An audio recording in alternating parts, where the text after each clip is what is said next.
Olá, olá, sejam bem-vindos ao Ilha Podcast. Meu nome é Daniel Balbi e esse é mais um programa do jornal Ilha Notícias. Peço para você já deixar seu like, se inscrever no nosso canal, compartilhar esse vídeo e principalmente deixe seu comentário sobre esse bate-papo que nós estamos tendo hoje e também sobre sugestões, né, de próximas pessoas que a gente pode convidar aqui. E lembrando que aqui nesse Ilha Podcast, esse bate-papo a gente só faz com pessoas que se destacam na Ilha do Governador de uma maneira positiva. Então pode ser uma autoridade, pode ser um profissional liberal, um comerciante, não importa. Se destacou de uma maneira positiva, em algum momento ela vai ser convidada aqui para o Ilha Podcast para a gente bater um papo, falar sobre a vida dela, falar sobre a ligação dela com a Ilha do Governador, né? Essas coisas todas. E hoje não poderia ser diferente, né? Nosso convidado aqui tem uma história de vida surpreendente, apesar de ser muito novo, né? Ele tem uma história de vida surpreendente. Começou a sua vida profissional no Ilha Notícias, fazendo estágio lá de jornalismo na redação. Queria aqui agradecer por ter aceitado aqui o nosso convite. Júlio Trindade. Tudo bom, Júlio? Tudo ótimo. Obrigado pela parte que falar que eu estou novo, né? Isso ajuda bastante. É que eu tô velho, né, cara? Então qualquer um pra mim tá novo pra caramba. Parar pra pensar, a gente já se conhece há pelo menos uns 15 anos, né? Pois então... é, né, cara? É engraçado como o tempo passa rápido. A gente vai ficando mais velho, o tempo cada vez vai mais rápido. Sofia, mais experiente. Sofia tá aqui com, 18 anos, Sofia? 19 anos. Pô, o tempo demora. Né? Um ano demora para passar. Daqui a pouco pisco o olho. Quando for lá em dezembro, parece que é uma coisa longe, né, cara? E aí, pra gente, quando a gente pisca, já passou 3 meses, 6 meses, já está no ano que vem. É rapidinho. Mas, Júlio, seguinte, a gente tem aqui um relacionamento de, como você falou, de amizade, né? Então o papo até vai ser um pouco mais descontraído até do que o habitual pela nossa ligação. Mas eu queria que você falasse para quem está nos assistindo, quem não te conhece, até para quem te conhece também, quem é Júlio Trindade, por Júlio Trindade? Bom dia, pessoal. Falou dessa pergunta, é uma pergunta interessante, né? A gente pensa em tudo, assim.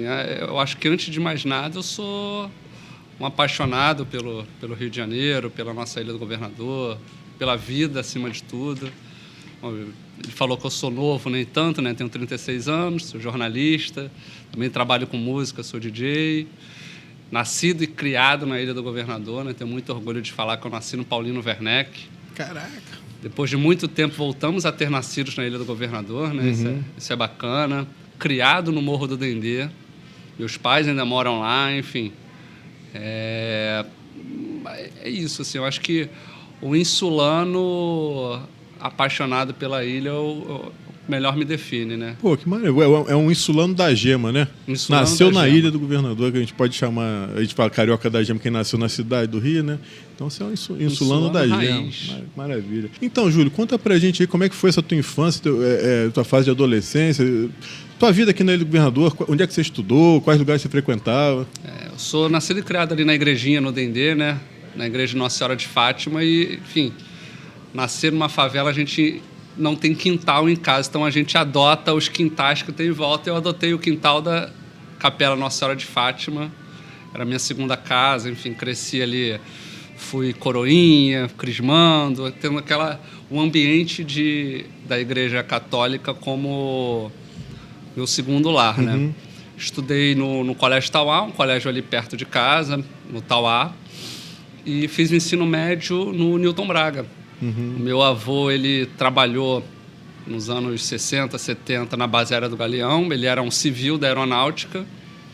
Então, a gente conseguiu... Na época que o Newton Braga só aceitava filhos de militares, a gente conseguiu uma autorização para eu estudar lá por ser neto de alguém que tinha uma ligação com a aeronáutica. Meu avô, nascido e criado também no Morro do Dendê, minha avó de Saquarema. Então, foi um ambiente que meu pai nasceu e que minha mãe escolheu para viver. Minha mãe veio do interior do Ceará. Então, quando ela chegou no Rio de Janeiro, foi morar no Dendê. Então, basicamente, minha redondeza era ali, né? Os finais de semana, corredor esportivo, jogar bola no tijolinho com os amigos, enfim, mergulhar na engenhoca, no bananal. na época que a gente não se preocupava tanto com a limpeza das praias. É verdade. Foi uma infância muito boa, assim. A Ilha do Governador sempre foi muito acolhedora, né? A gente tem a alegria de ter curtido muito, jogar bola no Cocotá, enfim, fazer escolinha de futebol ali no aterro. Eu acho que todo morador da ilha, assim, principalmente quem cresceu aqui na ilha, acaba tendo um carinho muito grande, né? Um apaixonado pela região, né? Por vários fatores, mas essa questão que você falou de... Parece que todo lugar, assim, a gente se sente em casa aqui dentro, né? Minha mãe sempre brincou que quando a gente chega ali na Ponte do Galeão, passou dali, ela já está em casa. Pode ir largar ali que ela vem andando. Esse sentimento é de todo morador da ilha, cara. Passou no Galeão, pô, beleza, agora eu tô em casa, agora nada vai acontecer. Já falei muitas vezes aqui com as pessoas que vêm aqui sobre isso, cara. É uma coisa assim meio que unânime, né? Todo mundo tem essa mesma sensação. Que a ilha, quem nasce aqui, quem é criado aqui, a gente tem uma aura diferente, né?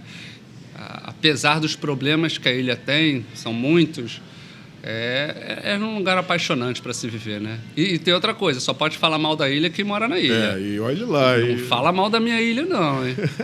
É isso mesmo. E a gente assim, quando vai falar de ilha, assim, a gente viaja, né, cara? A gente vai vir trocar uma ideia, assim, porque a gente acaba tendo muitas coisas em comum, né? Eu posso não conhecer, o que lá, passou aqui, a gente está aqui gravando no Ilha Plaza Shopping, para quem não sabe, né? E às vezes passa uma pessoa aqui na frente, eu não conheço, nunca vi, mas se é morador da ilha, eu tenho certeza que a gente tem muita coisa em comum. Muita coisa. Um super amigo em comum, a gente frequenta a mesma escola, ou o mesmo clube, ou, sei lá, a mesma praia, sabe? A gente acaba tendo uma ligação, sei lá, 200 e tantas mil pessoas, mas que a gente acaba tendo uma ligação quase de cidade do interior, né? Acaba que a ilha é o nosso pequeno país, né?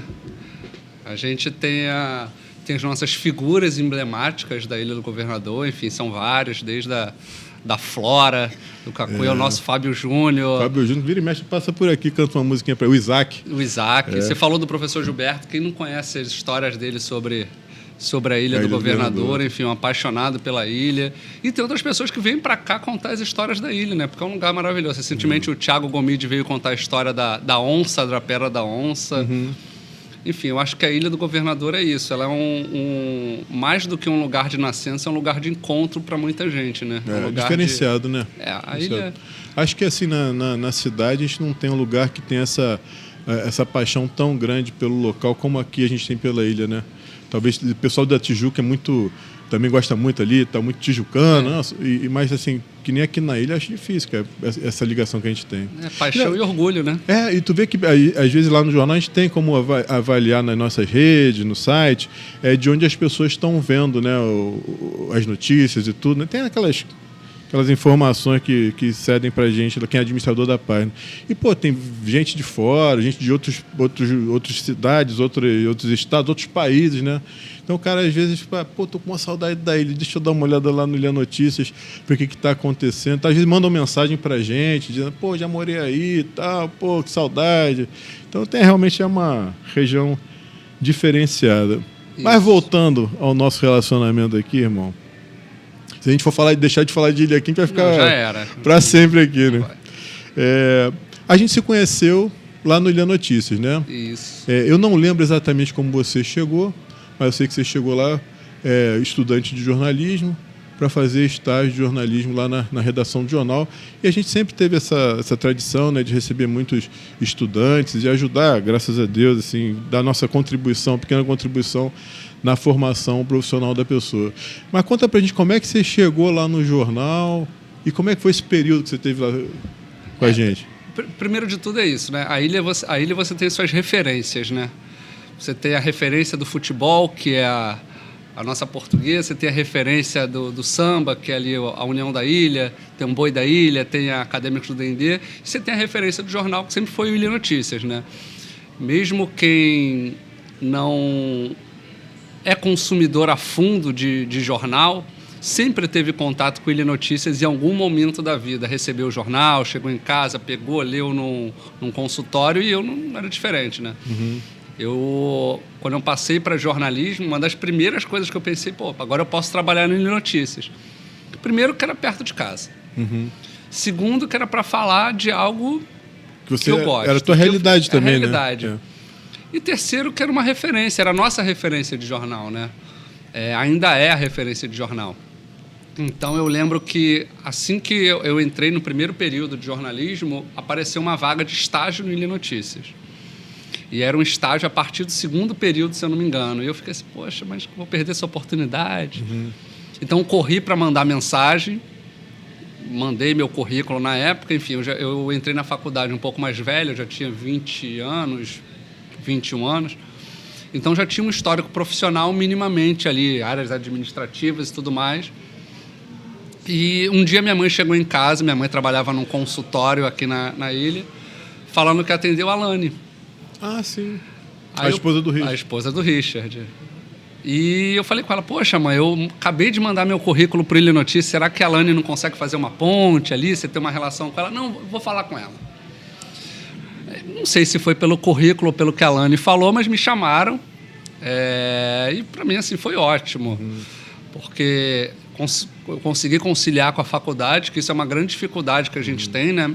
O morador da ilha, se não estuda na Ilha do Governador, e eu não estudava em Botafogo, eu fiz o FRJ, você tem que ter tentar conciliar a faculdade com o trabalho é muito difícil, tanto a grade quanto a distância, enfim, transporte.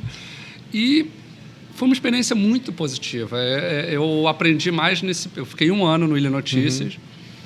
Parece que foi mais tempo, cara. Foi mais tempo. A gente acabou criando uma ligação, né? Uma amizade e tal, uma ligação. Era a pizza. Tempo. É a pizza, né? É a pizza. Toda quinta-feira, tu até perguntou em off, pessoal. Toda quinta-feira, que é o dia do fechamento do jornal até hoje, toda quinta-feira, a gente se reunia lá no jornal, estava lá trabalhando, todo mundo trabalhava lá dentro da empresa, né? E aí chegava de noite, tinha uma pizza da Domino's. Era maravilhosa. Caramba, cara. Ficou marcado, né? Foi marcado. O que você lembra do Leão? A pizza. A pizza era boa pra caramba. A pizza e o restante. Não, mas assim, foi uma experiência muito boa, porque eu acho que, como estagiário, acho que a Sofia sente isso, se não sabe, vai saber ainda. Era muito bacana a gente poder fazer de tudo, né? Então, a gente tinha o Ilha Notícias era uma micro-redação, né? Que pega todas as áreas de uma grande redação, não deixa nada a desejar. Então, a gente tinha um contato com o leitor, no Boca no Trombone, tinha as cartas dos leitores, fazia as reportagens, fazia perfil, que era uma coisa muito difícil ainda, né? Fazer perfil, acho que escrever sobre uma pessoa é algo que o Ilha Notícias faz muito bem, com gente da ilha. Fotografia, hoje em dia com filmagem, rede social. Então, você acaba aprendendo de tudo muito ali, né? Não é de tudo um pouco. Você aprende sobre tudo que um jornalista precisa. E não tem né? opção, né, cara? Tem que fazer isso aqui, só tem você para fazer. Mas eu acho bacana, assim, você chegar e a experiência que o Daniel tem, que o José Richard tem, que na época a equipe tinha de nos instruir, olha, mas assim, sem querer nos podar, né?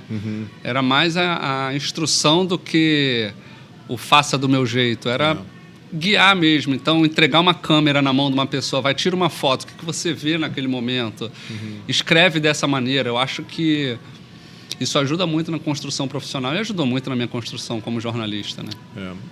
Esse trabalho de formação é uma coisa que até orgulha bastante a gente, porque muita gente sai de lá, né, e a gente vê pessoas hoje espalhadas pelo Brasil todo, né, que começaram lá no jornal. Sim. E o pessoal sempre dá um depoimento parecido com o que você deu agora, né, de como é que foi importante, né, como é que foi para a base, né, do profissional e tal.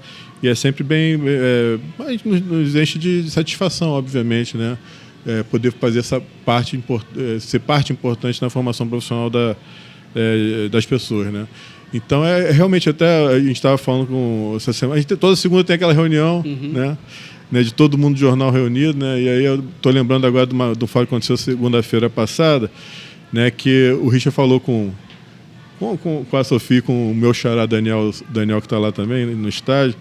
Cara, vocês têm... Do que a gente está passando coisas para vocês aqui, tragam ideias novas. Porque a gente só está há 50 anos aí e, a gente podia ter acabado há muito tempo.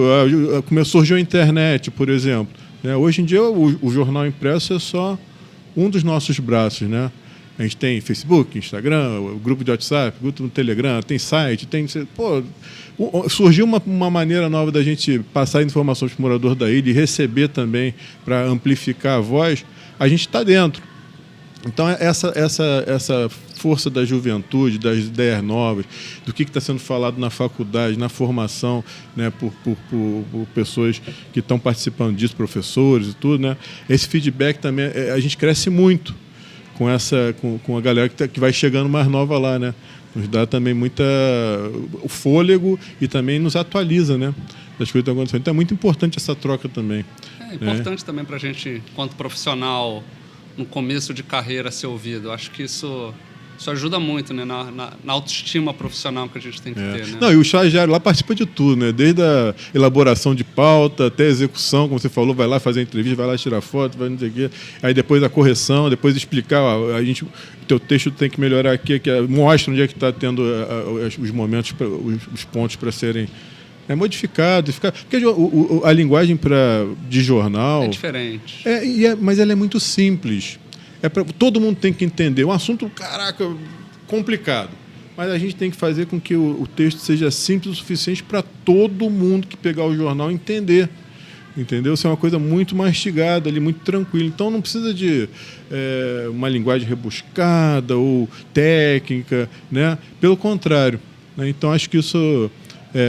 depois que a pessoa normalmente pega isso, né, de que quanto mais simples, mais direto for, melhor. E uma das coisas que eu sempre falo aqui, a gente não pode emitir opinião, né? A gente pega e fala, aconteceu isso, foi assim assado, e a gente ouve as pessoas envolvidas é que vão dar as opiniões dela. A gente não, pô. Né? A gente nosso trabalho é passar a informação. Agora, numa situação de, sei lá, um conflito, você escuta as partes, cada um fala um pouquinho, dá seu depoimento lá, e aí quem está lendo... Tira a conclusão.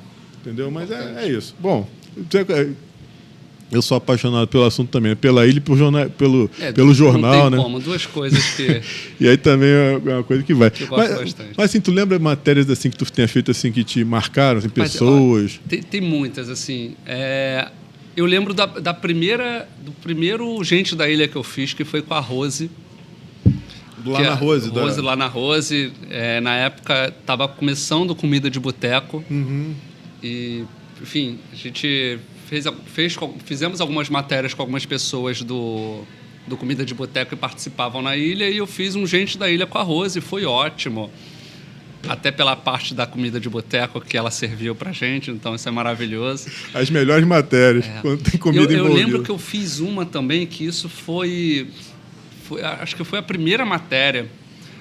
Era com o dono de uma funerária. Talvez você vá lembrar disso. Aí tu não quer experimentar o serviço.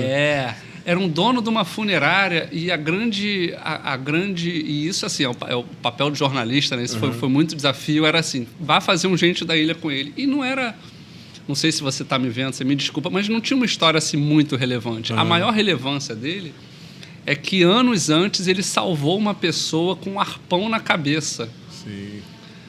Então assim, e ele ficava se debruçando nesse assunto e a gente tentando, mas além do salvamento, o que você fez? Assim, eu quero falar de você. Não, mas é porque eu salvei fulano de tal e contando do rei. Enfim, foi publicado no jornal, então assim, eu acho que eu consegui fazer, mas eu ficava, gente, tá bom, é interessante você ouvir mais da história. É porque o que acontece? Às vezes a pessoa... tem pessoa, é como podcast. Né? Tem pessoa que senta, é uma pessoa que tem muito conhecimento, tem muita coisa para falar, mas a conversa não desenvolve, entendeu? E tem outros podcasts que a gente chega aqui, faz, sei lá, passou alguém aqui, senta aqui e a conversa vai e flui, entendeu? Eu acho que a entrevista também acontece isso. Às vezes você não consegue fazer com que a coisa flua, né? De uma maneira que você fique contente com o resultado, né? Eu acho que eu me lembro, ele era um cara muito antigo na ilha, né, que muita gente conhecia. Então, assim, uma pessoa que tinha uma repercussão, porque muita gente conhecia. Ele era uma referência também, né, nessa área e tal. Mas, às vezes, o cara não conseguiu passar. Um dono de funerária e mergulhador. Por aí já... E aí foi mais para esse lado. Mas lembro, assim, tem... na cabeça. Lembro mas da primeira... a Rose deve ter sido bom, cara, que a Rose ela é engraçada. Não, a Rose é maravilhosa. Caramba, a Rose é de uma simpatia, um sorriso. Ela é uma pessoa incrível, assim. E fiquei feliz agora que ela ganhou esse prêmio de... Esse último, em 2025, para ela. 2025. Ela é uma pessoa incrível. E esse Mas tudo fluiu, tudo Festival do Botecar, certo, né? eu acho importante, assim, o que mostra a força que a Ilha do Governador tem, né? A gente tem uma potência gastronômica muito forte, cultural agora com o retorno do teatro, caramba, isso muito é bom. Maravilhoso, música, enfim, a Ilha do Governador ela não deixa, como a gente começou falando, não deixa nada a desejar para lugar nenhum no mundo. E outra, para quem gosta de viajar, né, eu morava a 3 ruas de Nova York. Que era a Estrada do Dendê, a Estrada do Galeão e a reta para o aeroporto. Em 3 ruas eu estava em Nova York. Então você está perto até de qualquer lugar do mundo na Ilha do Governador. Exatamente. Isso é... Legal, cara, legal. Então, pô... E teve algum perrengue que tu passou na matéria? Muitos. Eu lembro quando vocês pediam para... Não sei se pode falar, né? Para ver a parte de transporte na Ilha do Governador sempre foi muito complicado. Até hoje, pior, pô. Até hoje. Então era assim, pega o ônibus que saía... até não sei onde, pega o 910 e vai até Madureira para ver como é que vai a viagem. Nossa Senhora! Quando eu consegui ir sentado, né? Não porque o ônibus ia cheio, mas porque o banco não deixava, ficava solto... ia daqui até lá matando baratinha. Numa época que os ônibus não tinham ar-condicionado. Hoje continuam sem ter. Continuam sem ter, né? Mas sempre foi muito complicado essa parte de transporte na ilha. Eu acho que é o grande problema da ilha hoje em dia é o transporte. Pô, Júlio, vou te falar, eu comecei no jornal muito cedo, né? Comecei em 87, tinha, sei lá, 12 anos. Hoje em dia acho que meu pai até ia ser preso se botasse para trabalhar com 12 anos. Mas na época, pô, eu gostava de produzir, de ser útil e tal, e ele acabou me colocando no jornal. Mas eu me lembro que eu pegava muito ônibus. Eu era office boy, né? E ia muito de levar comprovante de publicação, levar cobrança, ir no banco. Pô, me lembro de horas na fila do Banerje. Né? Mas nessa época aí, cara, eu perdi o que eu estava falando. Você ia falar do transporte, que era muito ruim. Exatamente. A Paranapuã era uma referência, cara. Na cidade. Eu me lembro que eu pegava ônibus da Paranapuã e da Ideal. Pô, a Ideal era ok. Pô, mas Paranapuã, eu me sentia um magnata, sei lá, um cara especial. Sabe, quando você... Pô, era muito bom. Todos os ônibus eram novos. O problema é esse. Quando eles surgiram, eles lançaram ônibus muito bons. Só que de lá para cá eles nunca trocaram. Pois é, rapaz. Então mantiveram os ônibus que eram muito bons em 1970 e hoje em dia já não são tão bons. Pô, né? Cara, mas era uma empresa referência. É uma pena. Eu fico assim... Eu tenho um carinho grande porque justamente... Né, te falando da minha história e tal, é uma pena ver como é que a empresa chegou, o serviço que ela oferece para a população aí, e sim, de coração, cara, eu sei que a gente fica, todo mundo tem raiva e tal, mas pô, eu torço muito, cara, para que eles se recuperem como empresa e possam fazer um serviço. Ainda precisa, né? É importante. Importante para a Ilha do Governador, né? Mas sempre foi assim, essa parte de transporte, tinha matérias também assim que acontecia muito. Falta de água. Nossa, eu lembro uma que foi uma falta de água se eu não me engano, na freguesia.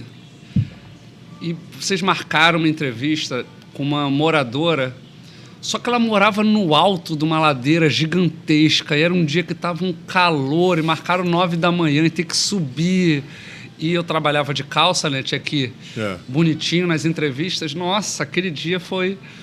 Eu achei essa foto esses dias de uma ladeira gigantesca, meu Deus do céu. Aí, chegando lá, a água tinha voltado. Então, não pude nem fazer foto. E tem duas coisas que a água tinha voltado. Tu me lembrou de 2 coisas engraçadas aqui, cara. Mas assim, a gente vai fazer mais. Deve ter passado por isso. E aí o pessoal tá revoltado, tipo, com falta d'água, pô, a falta de luz, ou algum problema na rua, algum buraco, esburacado. Aí o pessoal, pô, liga lá pro jornal, quer dizer, liga. Entra em contato com a gente hoje, né? O pessoal revoltado, a gente vai fazer a matéria, o pessoal lá. Aí vamos tirar uma foto, vamos. Aí todo mundo... Aí eu falei, normal. Cara, olha só. É triste. É que a matéria, vocês estão chateados. Se vocês ficarem rindo, vai ficar meio assim, vai ficar estranho a gente botar a matéria falando que vocês estão com um problemão aqui, e todo mundo, pô, vocês têm que fazer... A gente tem que orientar, né? Mas assim, não é uma coisa fake.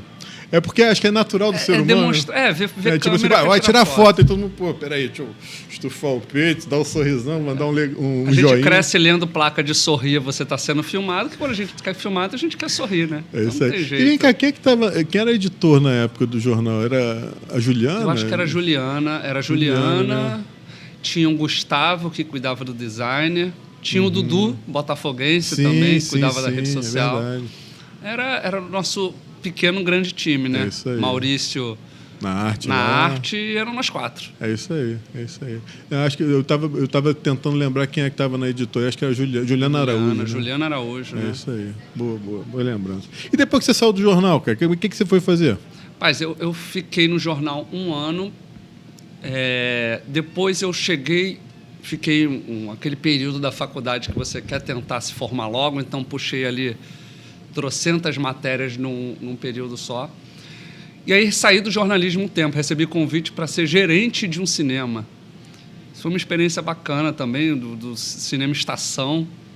Era um amigo trabalhava no Estação e pintou uma vaga com um salário bacana. Eu resolvi topar. Esse negócio de trabalhar com tudo, a gente tenta unir as paixões, né? E cinema sempre foi uma das minhas paixões, né?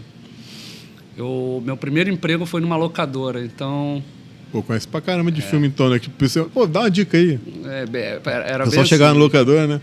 Dica de quê? De terror. Então, tu tinha que ver todos os filmes para poder dar dica, né? E fiquei um pouco mais de um ano no cinema. Aí foi quando recebi um convite de um professor para ir mudar de área, né? Sair do jornalismo propriamente dito, de reportagem, para ir para assessoria de imprensa. Aí fui para a assessoria do Tribunal de Justiça. Que aí foi quando eu me reapaixonei novamente pelo jornalismo, né? Mas na parte de assessoria, fiquei 1 ano e meio no Tribunal de Justiça, que é outra experiência, outra área enorme, importantíssima do jornalismo. E desde então não saí mais de assessoria, né? Fiquei... Então vamos lá. Entre assessoria e repórter. O que você prefere? Eu prefiro assessoria, eu gosto. Pô, legal, cara. Eu acho que é bacana você servir como porta-voz, né, de uma instituição ou de uma pessoa, né? Eu gosto disso, assim. E a parte de pautar também a imprensa eu acho bacana. Pô, tem que ter um bom relacionamento assessor de imprensa, né, cara? Excelente, para falar a verdade. É uma coisa Se o cara começa a muito. arrumar confusão com o outro, o cara tá ferrado. Não, a gente tem que resolver, assim. E gerenciar crises, essas áreas, assim, me atraem bastante, né? Eu acho que... Pô, e como é importante, né, cara? Tu falar as palavras certas na hora certa, no momento de crise, né? A empresa, a pessoa colocar ali as palavras certas, porque acabam apagando o incêndio ou então jogando mais gasolina no incêndio, né, cara? Acho que crises existem em qualquer lugar e é isso. O papel do jornalismo ele é muito importante, tanto da área que o Ilha Notícias representa, né, que é de noticiar, quanto da parte de assessoria, que é para passar a verdade ali, passar o que realmente aconteceu, né? Porque às vezes a gente tem uma visão de fora e não é bem aquilo, né? Para o jornal, por exemplo, para a gente é muito importante, cara. Quando a gente pega uma assessoria de imprensa boa, a gente fica, cara, que bom, graças a Deus que a empresa X, a Light, a Águas do Rio, está com uma assessoria boa, porque, né, a gente normalmente pede feedback, está acontecendo tal problema e tal, e às vezes o feedback não chega, e às vezes demora para vir, ou então vem com coisas assim muito superficiais, né? Estamos resolvendo o problema. Pô, o cara que está resolvendo esse problema lá de falta d'água há um mês, o cara ele quer alguma coisa mais palpável, né? Quando vai ser resolvido? Pô, sabe? Então, assim, realmente o trabalho da assessoria, uma boa assessoria de imprensa faz toda a diferença. Até mesmo de uma maneira geral, para a imagem da empresa, né, cara? Sim, às vezes se você salvar reputações e tudo mais... Aliás, se comunicar bem, cara... Se comunicar bem é fundamental. É importante, né, cara? Né? Qualquer área. É o que eu falo lá no jornal, a gente tem... Você se comunicar bem em todos os setores da tua vida, cara, fazem muita diferença. E quando você deixa de... não vou falar... isso aqui, depois eu falo sobre isso, ou então não fala tudo que tem para falar. Pô, tu vai aumentando um problema, tu vai gerando dúvidas. Pô, se comunica, fala lá o que tem que falar, vai direto e resolve as coisas se comunicando, né? Não deixa para... Não fica interiorizando nada, não, cara. Pô, não complica resolver. Em todas as áreas da tua vida. Se comunique. É verdade. Agora, mudando assim um pouquinho da vertente, que quando eu me reencontrei com você nas redes sociais, eu falei, cara, de onde surgiu isso? Eu não sabia na época, não sei se já existia essa vertente aí de interesse e profissional. De onde surgiu o DJ Júlio, ele mesmo? Eu já tocava antes do Ilha Notícias. É mesmo? Né? Não sabia. Eu toco desde meus 18 anos. Sabe o que eu me lembro de a gente conversar bastante? Não foi sobre música, mas tu fazia rapel, alguma coisa. Isso também. Né? Que aí tu falou, pô, Daniel, bora lá fazer. O mesmo que tu me convidou, eu falei, pô, irmão, eu tava, sei lá, com 150 quilos. Esse cara é louco, nem equipamento vai aguentar. Mas, pô, tu me chamou mais 3, eu falei, cara. Aí depois tu desistiu, tu viu que, pô. Hoje né? daria pra fazer. Agora hoje, tá acho fininho, que daria, né? Eu que já não consigo tanto, mas...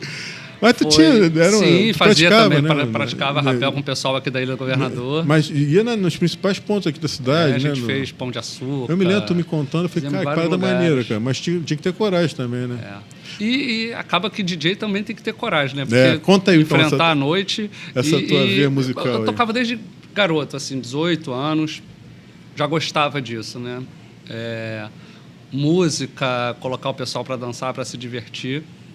Mas quando eu passei para a faculdade, a gente tem que acordar cedo. E é o que eu falei anteriormente, né? Estudar em Botafogo, trabalhar na ilha, acaba que a gente tem que fazer escolhas na vida, né? Parei um bom tempo e voltei a tocar em 2017. Foi quando eu consegui conciliar ali com o trabalho do Tribunal de Justiça, a faculdade já estava na reta final. Então eu voltei a fazer os eventos. Na época, como Júlio himself, um trocadilho infame.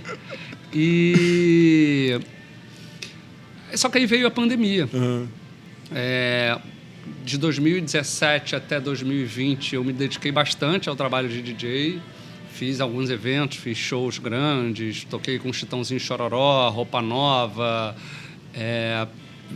Vivo Rio, na época o Claro Hall, depois o Metropolitan, fiz alguns festivais.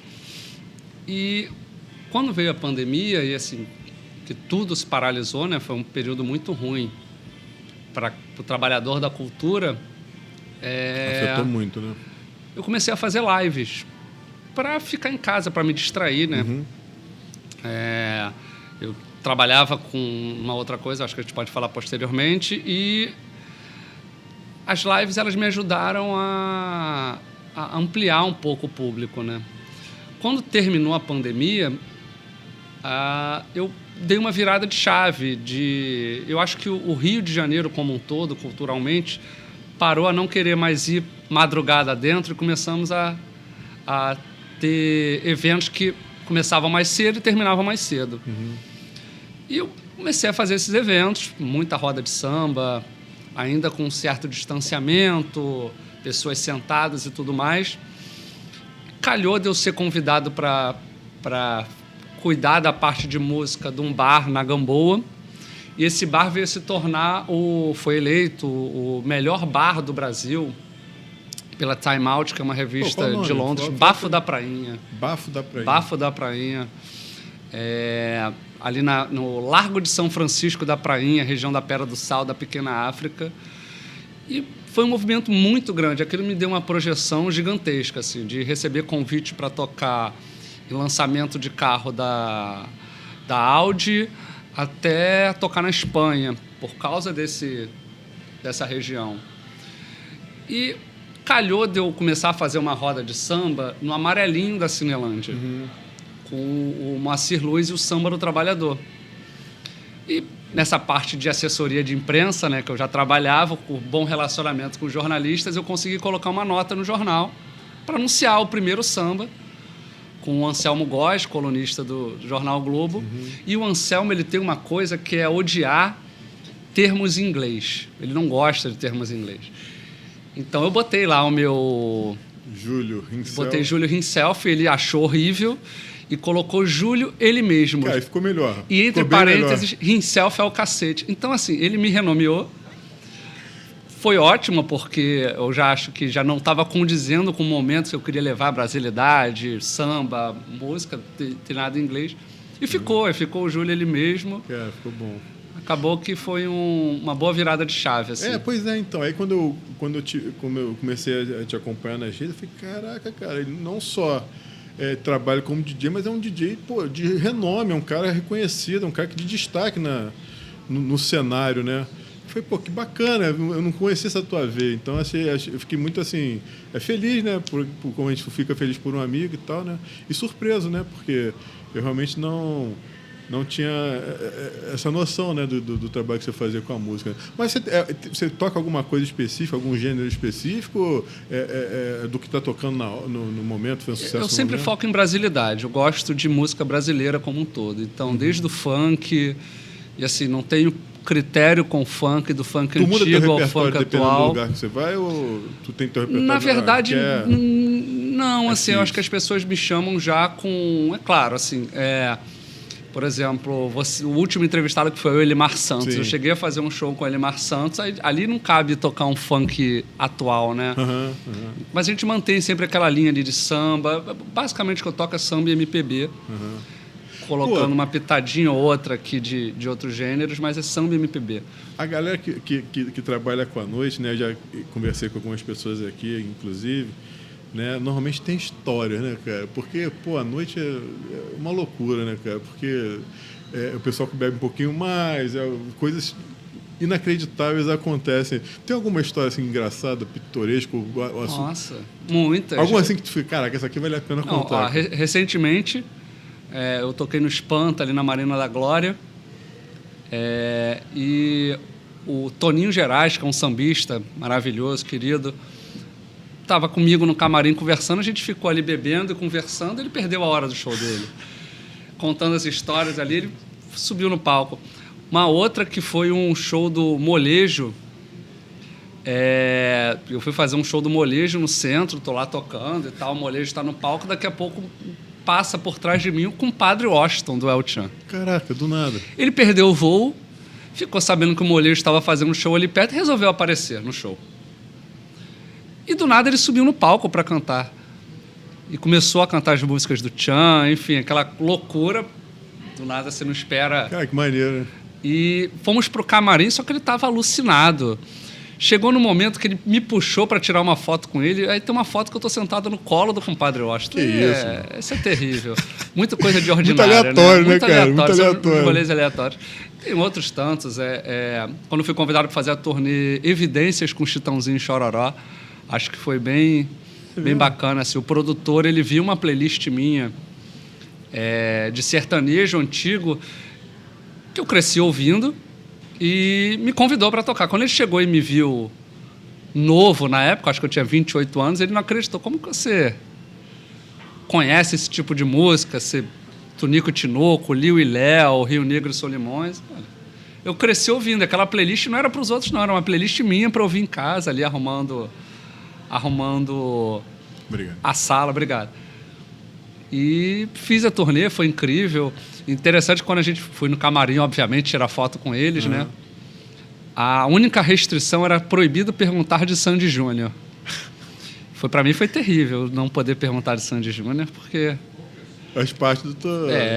mas... tua história tudo aí, certo, né? assim, mas... Fazer sucesso na época. Fiz bastante coisa, assim, eu acho que esse mundo da música, eu fui muito feliz, fiz amizade Você faz shows até hoje, você já faz apresentação até hoje. Faço.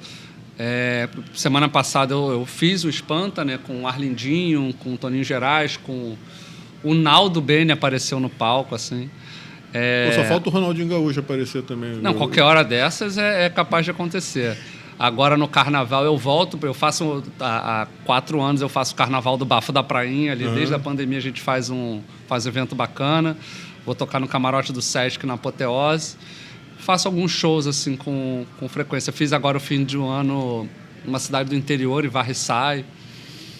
Enfim, tenho feito bastante trabalho como DJ. Isso aí. Pô, maravilha, irmão.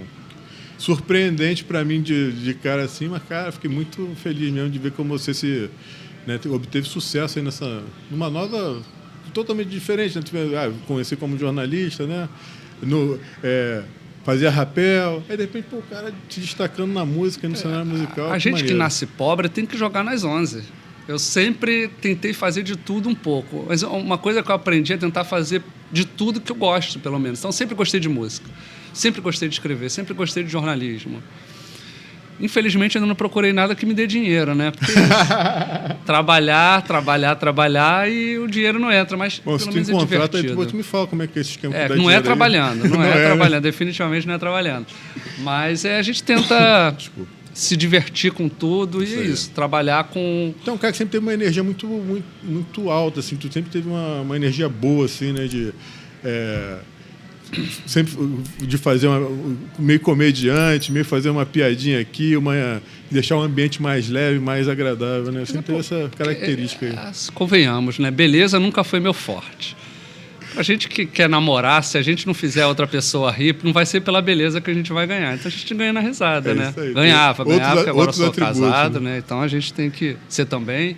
Sempre foi uma pessoa... Eu acho que foi isso que ligou a gente, né? A gente sempre fez amizade, sempre... Eu lembro quando eu entrei no Ilha Notícias, a gente tinha um crachazinho, né? E eu guardo esses crachás até hoje. O Daniel chegou para me dar meu crachá. A primeira foto era do Rodrigão, que era um jogador de vôlei. Cara, que era muito parecido. Alguém tinha falado, eu falei, cara, vou botar a foto do Rodrigão. Aí, não é essa não. A segunda foi do Oscar Wilde. Depois pesquisem aí Rodrigão e a Oscar foto Wilde. do Rodrigão e do Oscar Wilde. Agora talvez nem tanto, né, cara? Mas na época era muito parecido, cara. Hoje em dia seria do Cássio, goleiro do Corinthians. Não. E a gente fez uma amizade grande, eu acho que feio foi. pra caramba. Eu sou um pouquinho mais bonito, eu sou mais bonito. Todo respeito, viu, Cássio? Desculpa aí. Mas sempre foi... Acho que é a brincadeira, né? A gente cara, eu acho que assim, o ambiente de trabalho, a gente, obviamente, tem que, a hora de seriedade, de se compenetrar no trabalho ali, mas tem que ser levado de uma maneira mais leve, cara. E, sim, claro que sem ficar esculhambando o outro, não é essa de ficar humilhando, mas é uma brincadeira saudável, uma coisa assim, que viu que a pessoa também deu brecha, né? É uma pessoa também que é da brincadeira, a gente vai lá e brinca, porque deixa o ambiente mais leve. Sim, eu acho que... Porque a gente fica um tempão no trabalho, mais do que a gente fica em casa.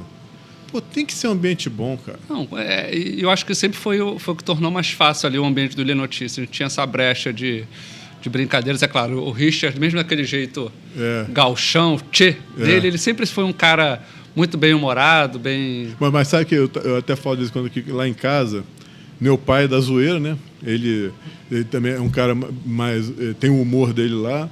Pô, eu sou chato pra caramba com isso. Meu irmão, minha irmã também. E minha mãe é aquela pessoa que, pô, não aguenta a brincadeira. É sempre assim. Já fica pé da vida com tudo. Então, às vezes, é uma palavra. Meu irmão então, tem um dom, cara. O Richinha, né? Ele chega, Daniel, só vou falar uma coisa. Ela vai ficar pé da vida. Aí vai e manda uma palavra. Duvido. Duvido. Aí ela já fica, irmão. Pô, nem... Coitada, mano. E o José Richard também é sacana. Teve um dia que ele brincou comigo, né? Assim, garoto novo, a gente tinha fama do Ilha Notícias, eu sabia que o Ilha Notícias tinha um camarote na União da Ilha, né, na época. Tem até hoje. Aí ia ter um show do Raça Negra na União da Ilha. Aí eu comentei assim com o Daniel, pô, Daniel, será que não consegue um ingresso ali para ele e em tal? Shows, a gente, normalmente, o camarote eu não sabia. Aí o Richard falou assim, não, vou te arrumar o ingresso.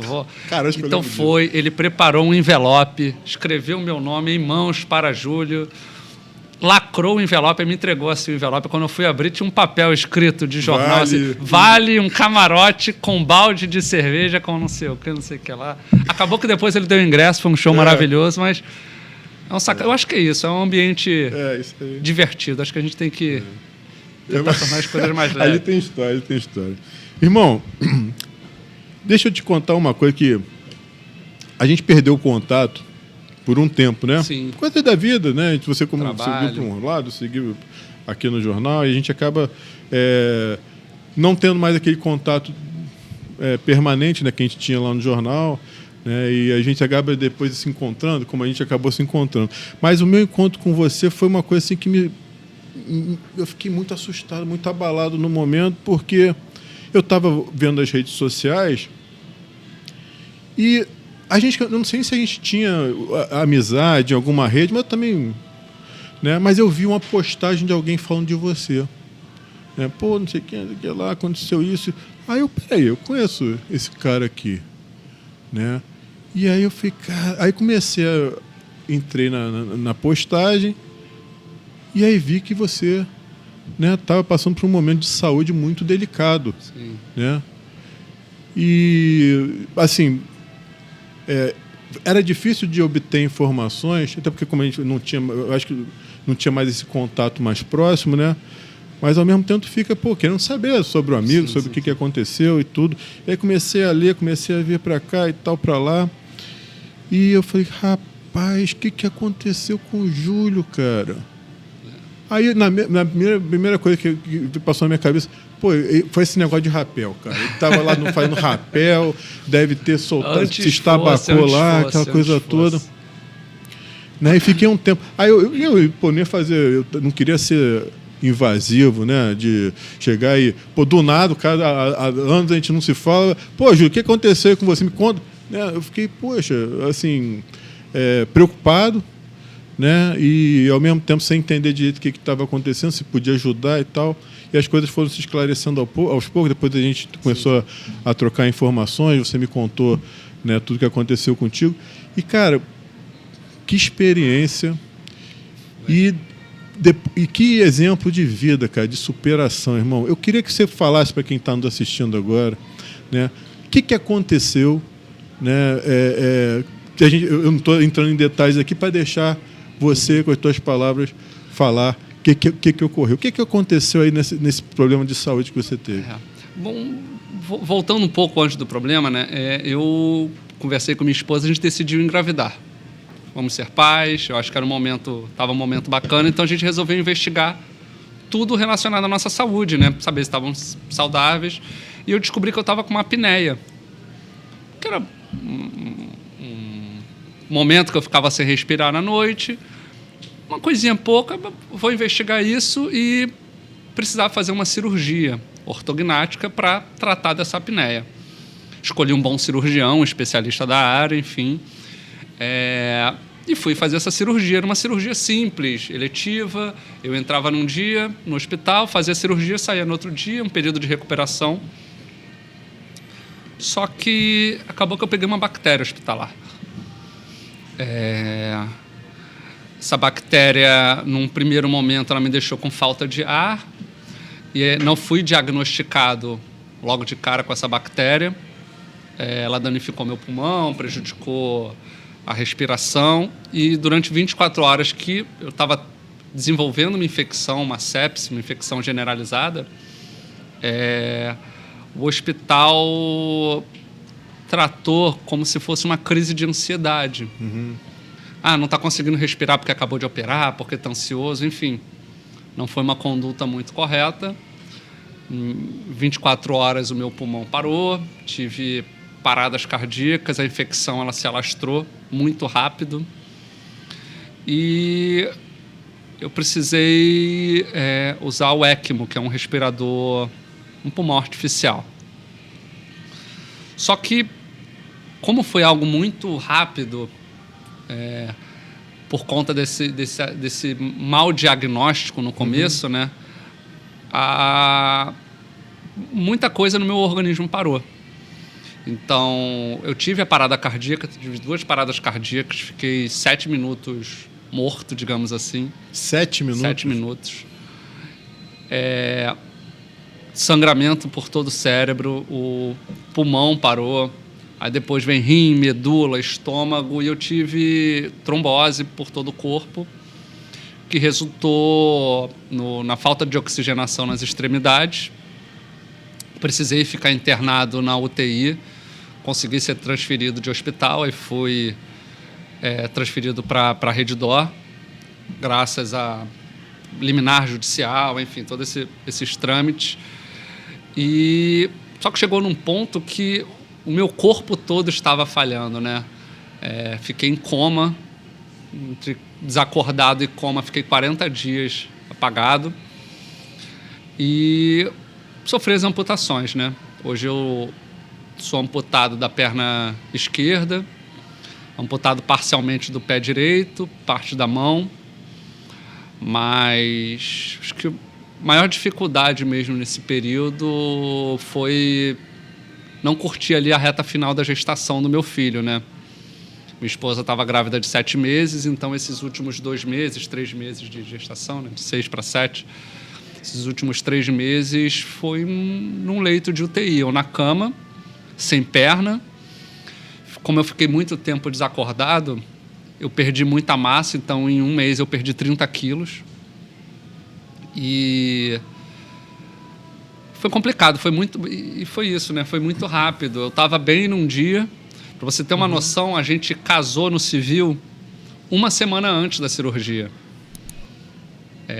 Então assim, foi para ir para o hospital e voltar no dia seguinte, uma coisa que era uma cirurgia nada complexo. Sim, tanto que eu dormi no hospital, minha esposa foi para casa e ela voltou já para me buscar. E o médico falou assim, não, ele está com um pouco de dificuldade de respirar, ele não está muito bem ainda, vamos deixar mais um dia aqui no hospital só para observação. E o que eu me lembro é eu indo... Aí tu apagou logo em seguida e vamos dizer, acordou 40 dias depois. Eu tenho flashes, eu tenho momentos de lembranças assim nesse período, né? Eu lembro quando eu entrei no hospital, eu lembro quando eu saí da cirurgia com muita dor e assim, tem momentos nesse período que me marcaram muito. Não sei se você já teve falta de ar, se quem está em casa já teve falta de ar, a sensação é de queimação muito grande no rosto, na região do rosto, como se estivesse pegando fogo mesmo. Eu estava sentindo isso. E eu não sabia o que era, então de madrugada, pós-operado, eu corri para o chuveiro para tomar um banho de água gelada ali para tentar acalmar. Um enfermeiro veio, ameaçou me amarrar na cama. Então eu lembro desse período eu entrando no chuveiro, depois de ter flashes, eu entrando com alguém falando você volta daqui a pouco, que foi quando iam me entubar, e eu acordar meses depois, acordar semanas depois. E uma das primeiras coisas que eu fiz quando eu acordei, assim, eu estava com a traqueostomia, estava com respirador, enfim, eu estava muito entubado, foi tentar perguntar para minha esposa da maneira que deu, se eu tinha sofrido algum acidente. Porque parte de mim sabia que eu ia ser transferido. Eu ia para uma ambulância, ia para outro hospital, e quando eu acordei, eu me deparei sem minha perna, com curativos por todo o corpo, muito fraco, sem conseguir me mexer. Eu estava imóvel. A ambulância capotou no meio do caminho, todo mundo morreu e eu sobrevivi. Então, foi a primeira coisa que eu pensei, assim. E ela falou que não, enfim. E aí a gente volta naquele trabalho, naquela coisa que a gente falou mais cedo, sobre a importância do psicólogo, da terapia. Assim que eu acordei, eu já entrei num processo de terapia dentro do hospital para tentar me fazer entender. Eu acho que foi o que me ajudou muito primeiramente, aceitar, né? Eu acho que era uma condição... é uma condição permanente. Naquele momento não ia ter muito o que fazer. E é curioso porque quando fizeram a minha amputação, eu estava desacordado. Eu acordei alguns dias depois e minha esposa ficou naquela agonia. Nossa, eu autorizei que amputassem um pé dele. Quando ele acordar, ele vai brigar comigo, ele vai se separar de mim, ele não vai aceitar isso. Então ela ficou alguns dias com essa agonia. Então quando eu acordei e eu vi que eu estava sem perna, eu fiquei um momento ali tranquilo, tentando entender, e perguntei para ela se eu ia conseguir colocar uma prótese. Eu sabia, não tinha noção de valores, mas eu sabia que prótese era caro. Eu perguntei, amor, vamos ter dinheiro para colocar uma prótese? Aí ela falou assim, a gente vai dar um jeito. Aí eu falei, então tá bom. E ela ficou meio frustrada assim, com esse então tá bom. Ela falou, peraí, você não vai brigar, você não vai ficar revoltado? Tinha o que fazer. Ela estava se culpando. Era uma culpa. E é interessante que antes de eu operar, a gente estava assistindo uma série, House, que é uma série médica, que ele sofre uma amputação no músculo da perna e a esposa dele autoriza a amputação e quando ele acorda, ele se separa da esposa por causa disso. Então ela estava com essa memória ainda na cabeça. Então quando eu acordei e aceitei logo de cara, eu acho que, assim, são coisas que não se explicam, né? Eu sou uma pessoa sempre fui muito apaixonado pela vida. E não perder um membro da forma como eu perdi é muito ruim. Mas eu acho que o grande milagre disso tudo foi eu ter internalizado, assim, e aí quem acredita de forma espiritual, racional, enfim, eu acho que foi algo mais espiritual, foi de aceitar logo de cara essa condição para tentar ter uma recuperação mais rápida. Porque... Você acredita em Deus? Você é religioso? Sim, tem fé? sim, Então... sim. E eu acho que foi isso. Assim, cara, isso deve ter ajudado muito. Né? Aceitar que, a partir daquele momento, eu seria uma pessoa sem perna, uma pessoa com deficiência e tentar me adaptar ao mundo. Assim. Eu imagino um momento assim, que você despertou e tornou... assim, ficou ciente, né, da situação. Cara, deve dar um embaralho na cabeça até você ajustar, deve ser difícil. Eram muitas informações. Primeiro, assim, o período que eu fiquei em coma, eu tinha muitos pesadelos. Era muito pesadelo. Assim, lembra dos pesadelos? Lembro de muita coisa, assim, muita coisa. Porque eu passei por um tratamento, o problema respiratório, a infecção, a médica que cuidou de mim, a doutora Cecília, um beijo, você é maravilhosa, meu anjo da guarda, ela aplicou um tratamento que era de tirar toda a água do meu corpo. Um conceito resumido é se a carne está desidratada, ela estraga com menos facilidade. Então era isso, era me desidratar. Então, inconscientemente, todos os meus pesadelos giravam em torno da sede. E eu tinha muita sede, eu queria água o tempo todo. Eu fiquei 40 dias sem beber água. Então, você imagina. Era um sofrimento muito grande. Um dos momentos pós-amputação que eu acordei, assim, e quando eu acordava, eu dormia e tinha pesadelos. Durante o coma eu tive pesadelos e quando eu comecei a despertar, eu dormia com pesadelos e acordava com um pesadelo vivo, que era estar ali com dor, sendo furado o tempo todo, procedimentos médicos, enfim. Durante muito tempo eu fiquei amarrado na cama para não me mexer, porque eu tinha acessos pelo corpo todo. Era sofrimento acordado. Então, em um momento, eu pedi para minha esposa para deixar eu ir, partir. Eu estava cansado de sofrer. Tu chegou num ponto que teus órgãos todos, grande parte dos órgãos foram afetados. Sim. Chegou a ter uma probabilidade pequena de sobrevivência. Sim, os médicos falavam em 3% de chance de sobreviver. E era sempre assim, vai sobreviver, mas o cérebro não volta. Vai sobreviver com o cérebro. 7 minutos em coma, sem oxigenação, né? O cérebro. Eu quase virei vascaíno nesse período, mas não, tô brincando. Botafoguense. Tô brincando. Não xinguem o Flamengo. Tô brincando. Mas eu fiquei... Enfim, foi um período muito ruim e eu pedi para ela para... Eu estava cansado, assim, eu acho que chega no momento que a gente cansa de lutar, né? Pedi para ela se despedir de mim. Caraca. Na época eu até falei, e quando eu soube que eu estava no ECMO, a primeira lembrança que eu tive foi do Paulo Gustavo, do humorista que foi para o ECMO durante a pandemia da Covid. E durante essa internação dele eu aprendi que era o que eles chamam de melhora da morte. Ele teve uma certa melhora e logo em seguida ele faleceu. Falam que essa melhora é para o paciente se despedir. Já ouvi falar. E eu sentia isso. Eu falei com ela, acho que eu estou no momento, essa melhora para eu poder me despedir de você. E eu queria me despedir, queria ir em paz, né? E ela não deixou. Ela falou que não ia se despedir de mim. Ela grávida, já a essa altura de 7 para 8 meses, ela pegou minha mão, estava imóvel, né? Eu não conseguia mexer. Ela botou na barriga e começou a chorar, falar que não fazia sentido se despedir, não fazia sentido continuar sem mim, que ela não queria que eu fosse, que ela não ia deixar para eu continuar por ela e pelo João Francisco, meu filho. E as lágrimas dela caindo assim no meu braço, eu sentindo aquela comoção dela, foi o que me deu força ali. Ali eu falei com ela, não, então fica tranquila que eu não vou. E foi quando eu melhorei. No dia seguinte, ali eu comecei a ter uma melhora muito, muito rápida, que nem os médicos explicam. E para mim a explicação é essa, a força que ela e o João Francisco me deram.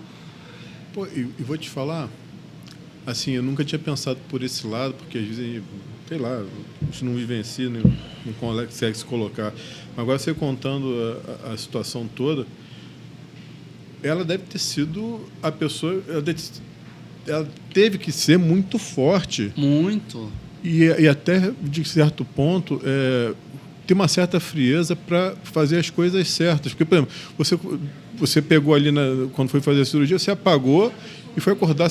E nesse período tu teve que ser transferido, você teve que tomar várias decisões e provavelmente você tinha me falado sobre questões de brigas, né, para conseguir o tratamento. Né? E ela deve ter provavelmente abraçado isso tudo e passado justamente no momento de reta final de gravidez. Caramba, qual o nome da tua esposa? Maíra Gama. Beijo, Gama, pô, te amo.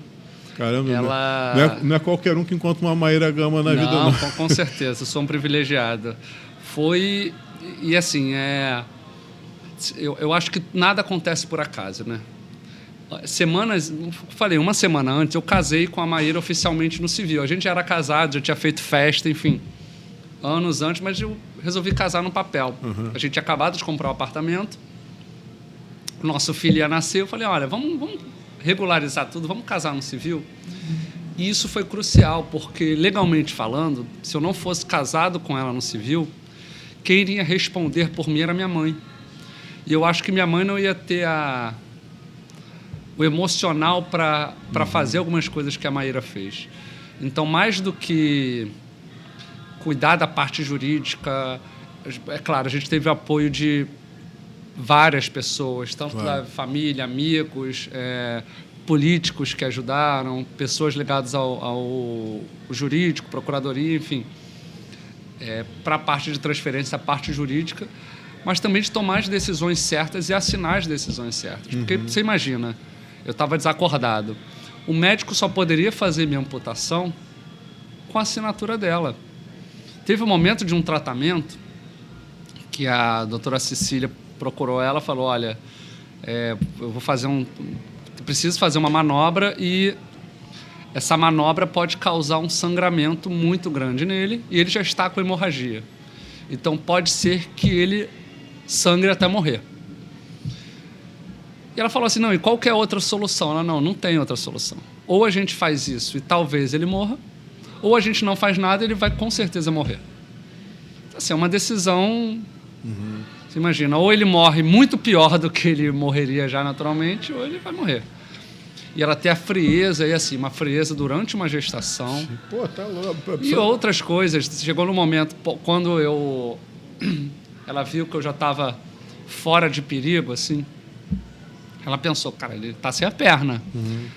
A gente tinha acabado de comprar um apartamento e o apartamento era um apartamento antigo, então não cabia cadeira de roda.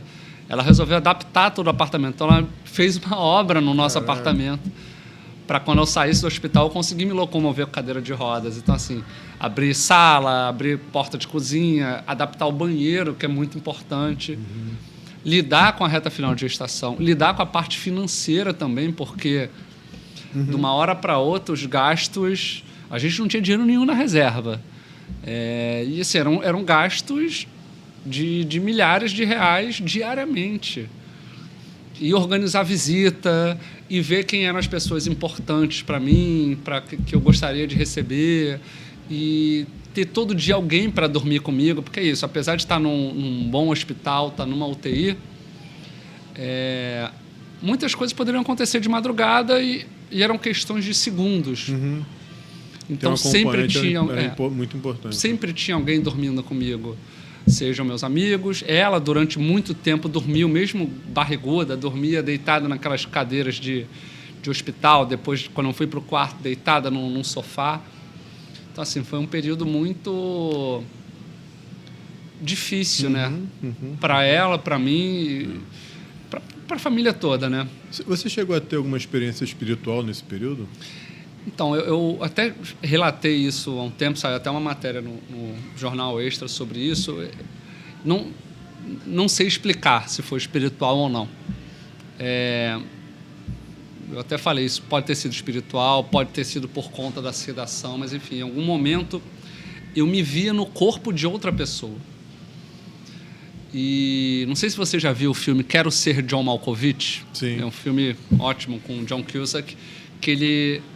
entra numa entra por uma porta e cai na cabeça do John Malkovich, vendo que o ator, enfim, faz durante o dia. Então, escovar o dente, ler o jornal sem ter o controle. E eu me via nesse papel.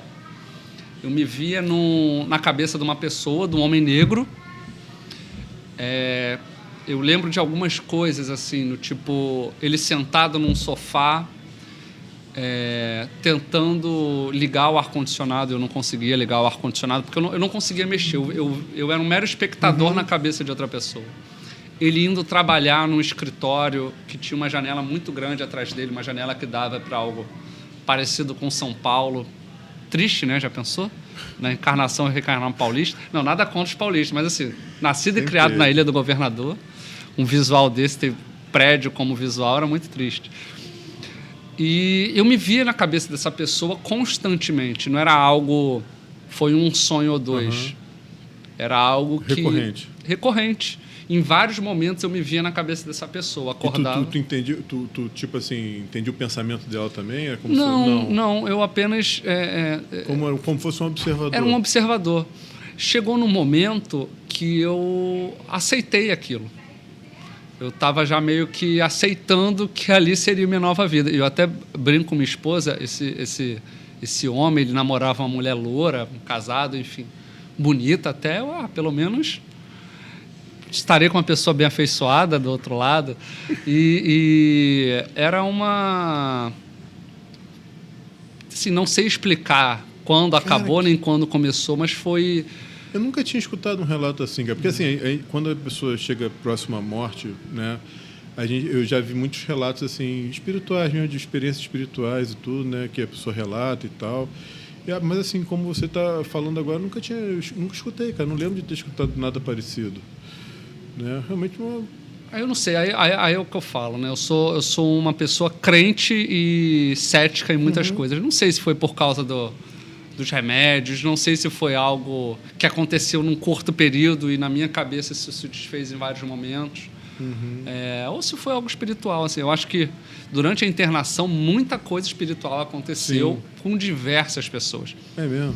O padrasto da minha esposa, meu sogro, ele estava contando para mim esse final de semana que quando ele foi me visitar no hospital, no primeiro ano que eu estava internado, assim que ele chegou, ele ouviu uma voz falando assim: corre para chamar alguém. Corre para chamar alguém. E não tinha ninguém perto. Então ele ficou com aquilo, ele correu para chamar o médico. Quando ele... doutor, vamos lá no Júlio. Ele não sabia por quê. Quando ele chegou lá, eu estava me asfixiando, eu estava com falta de ar e foi quando precisaram fazer a intubação correndo. Um outro amigo meu, que é o dono do Bafo da Prainha, Rafael Vidal, ele estava no terreiro dele e ele lembrou de mim na hora que eu estava tendo as paradas cardíacas. E deu alguma coisa nele e falou: galera, vamos focar agora nessa pessoa aqui. E vamos focar nele. E ficou ali fazendo os trabalhos no terreiro a madrugada toda. E quando ele parou de fazer o trabalho foi quando conseguiram me ressuscitar. A gente falou aqui mais cedo da Tânia Bastos, vereadora querida da Ilha do Governador. Ela todo dia de madrugada acordava para fazer oração em meu nome. Minha mãe, religiosa, católica, maravilhosa, corrente de oração também de madrugada. As primas da minha esposa, sempre com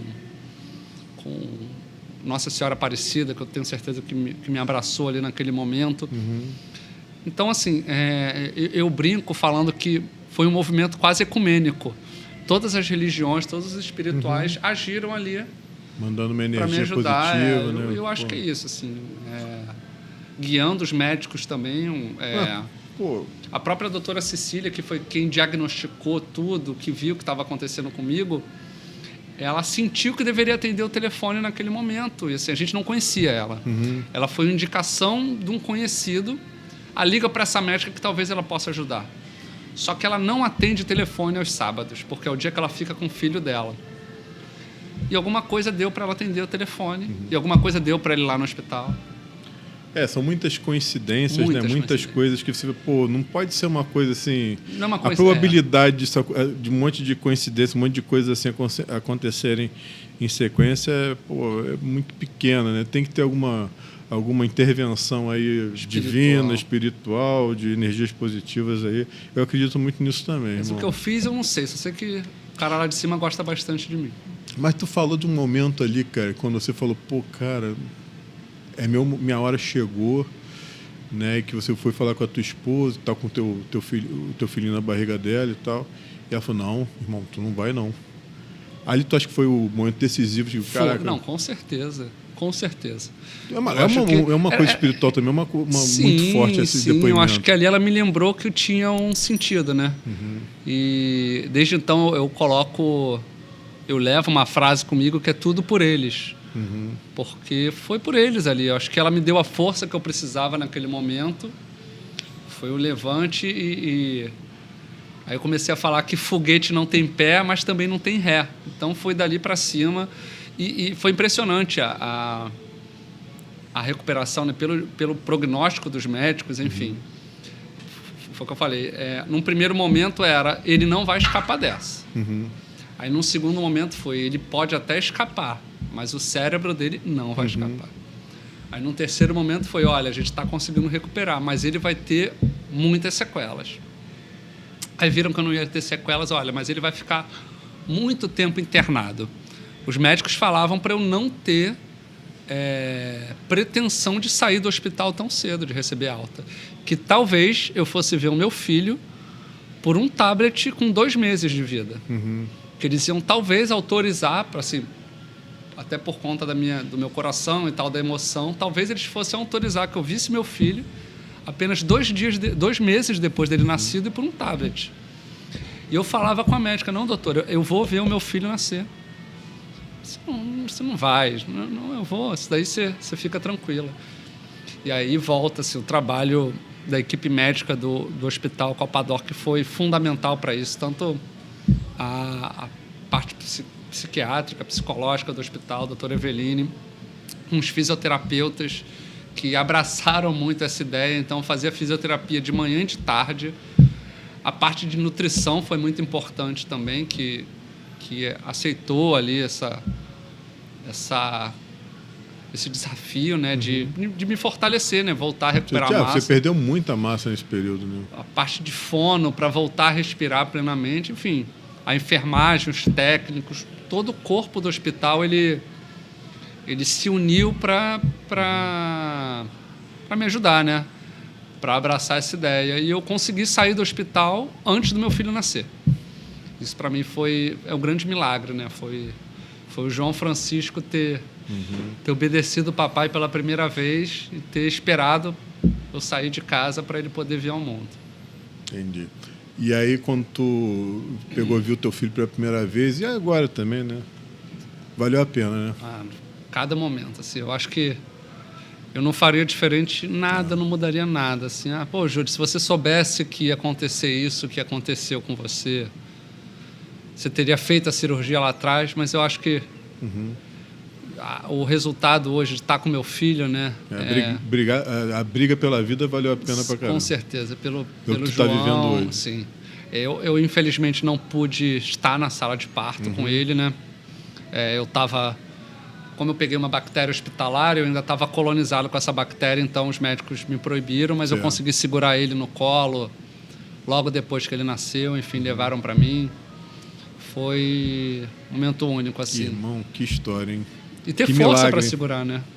Acho que o grande milagre foi ele ter nascido essa reta final, esse ambiente, né, de tensão, de hospitalar, manteve o João ter nascido saudável, né? Todo o estresse que tua esposa passou todo aí, o estresse que com ele na ela barriga. passou, eu acho que esse é o grande milagre, foi com ter certeza, nascido irmão. 100% esperto, saudável, serelepe. Se você fosse ateu, irmão, ia começar a acreditar em Deus. Foi o avião Porque, caindo, pelo né? amor de Deus. Nada converte mais alguém do que o avião caindo, né? Eu acho que eu já tinha uma espiritualidade antes, mas agora reforçou muito mais essa espiritualidade. Cara. Que experiência. E foi o que me fez agradecer, assim, cada momento. Então, fiquei muito tempo sem beber água, então hoje eu dou cada valor ao copo de água. Você sabe que você me falou essa questão da água? Quando eu fiz a cirurgia bariátrica, cara, sem querer comparar, mas assim, foi uma experiência de horas, tá? E eu já fiquei... Foi um dia mais angustiante da minha vida, Sim. Porque, tu vê que coisa louca. Eu fiz a cirurgia e eu ia dormir no hospital no dia seguinte. E aí era proibido me dar água. Eu estava ali meio consciente, toda hora acordava, etc e tal. Estava na CTI, sei lá o quê. E aí eu chamava e falei, porra, água, pelo amor de Deus, água. Cara, você ficar com... A sensação era terrível, Sim. cara. Eu fiquei... E aí a enfermeira até foi bacana, pegou um pouquinho de algodão molhado e ficou... Só encostava assim. E eu querendo... Nossa, foi o que me salvou muitas vezes, assim. Depois que eu acordei, ainda fiquei um bom tempo sem beber água. Imagina a tua situação, e por ter ficado muito tempo sem beber água, eu já não podia... Quando liberaram, eu não podia beber água assim. Não, eu tomava... Num primeiro momento, era 10 ml com espessante e um corante azul, porque tinha que ver se eu ia broncoaspirar a água, né? Então era como se fosse, sabe aquele gel de cabelo azul, aquele gel Bosano? Parecia que eu estava bebendo aquilo, era horrível. Uma gosma, né? Então, antes disso, antes de ter contato com a água, era isso, molhar o algodão e fazer uma higiene na minha boca, né? Como a cirurgia foi na boca, eu fiquei muito prejudicado. Os dentistas iam lá escovar o dente. De tão desesperado, eu estava tentando beber o enxaguante bucal. Você imagina, era o desespero. Assim. Com certeza. E os pesadelos giravam em torno de água também, né? sempre querendo beber água. Cara... Não, tu vê, eu fiquei algumas horas assim, foi uma coisa muito angustiante, ficou marcado. Imagina o teu cara, poder ter sido um sofrimento ainda, mais um, né, de Sim. tantos aí. Mas é bom que eu acho que nada na vida tudo é um aprendizado, né? Eu acho que serve pra gente passar a dar valor às pequenas coisas. A gente tem um copo d'água, não valoriza e, pô, isso é tão importante. E vem cá, vamos lá. Saiu do hospital... uma adaptação, uma nova vida, uma nova realidade. Né? Como é que foi essa tua fase de adaptação? Você teve apoio de alguém, ou de alguma instituição, ou de alguma coisa para te fazer seguir em frente? Ou foi uma coisa meio mais interna do que propriamente externa? Acho que foi de tudo. Assim, eu tive apoio eu também saí do hospital naquele contexto, com um filho recém-nascido em casa. Então... a família tinha que se desdobrar, né? Eu tive muito apoio da minha sogra e da minha mãe, que passaram a morar na minha casa. O padrasto da minha esposa também, Laura, Adolfo, um beijo. O meu sogro, pai da minha esposa, Antônio, que mora perto da gente. Então, assim, a gente conseguiu unir muito a família em torno disso. E dos amigos também, né? Na reta final de eu sair do hospital, o grupo Casuarina, um grupo de samba, enfim... que sempre foi minha grande paixão, um grupo que eu acompanho desde o começo da carreira. Foi no hospital com a Jaqueline Martins, uma produtora renomada de samba, falar que iam fazer um show beneficente para mim. Para mim foi... Eu sempre frequentei os shows do Casuarina, eles fazendo um show em minha homenagem para arrecadar dinheiro para prótese. E eles conseguiram reunir um super time, assim, para quem é do samba, enfim... A gente conseguiu botar ali no palco o próprio Casuarina, o João Cavalcante, que é um ex-vocalista do Casuarina, filho do Neline, um sambista maravilhoso. Moisés Marques também, um sambista incrível. Gabriel da Muda, um cavaquinista, toca no Samba do Trabalhador, cantor também maravilhoso. Tiago Prata, Nilce Carvalho, que é uma cantora incrível. Se juntaram e fizeram um show para mim, para arrecadar dinheiro, para prótese. E... para mim foi uma surpresa muito grande no dia do show, que foi no Amarelinho ali da Cinelândia, também com apoio do pessoal do Amarelinho, do seu Antônio Rodrigues, do Belmonte. Reuni tanta gente. Tinha muita gente na Cinelândia, que foi ali que eu tive a dimensão de como a minha história alcançou muitas pessoas, né? Esse negócio de rede social, ele é bom para isso, né? Então, era desde amigos que eu não via há 15, 20 anos, pessoas que estudaram comigo no ensino fundamental, até ministros, políticos. Foi do secretário de Saúde, Daniel Sorães, ao hoje presidente da Embratur, Marcelo Freixo, a ministros do atual governo, a vereadores, cantores, jornalistas, assim, Meu Deus do céu. E arrecadaram dinheiro suficiente para comprar minha prótese. Quanto é uma prótese? Só por curiosidade. Em torno de 30 mil, depende da tecnologia. Deve ter... Tem próteses que custam essas... que as pessoas veem mais cibernéticas de corrida, 80, 100 mil. E tem mais baratinhas também, com pouca mobilidade. Quando eu fiz a amputação, um dos médicos, ele falou...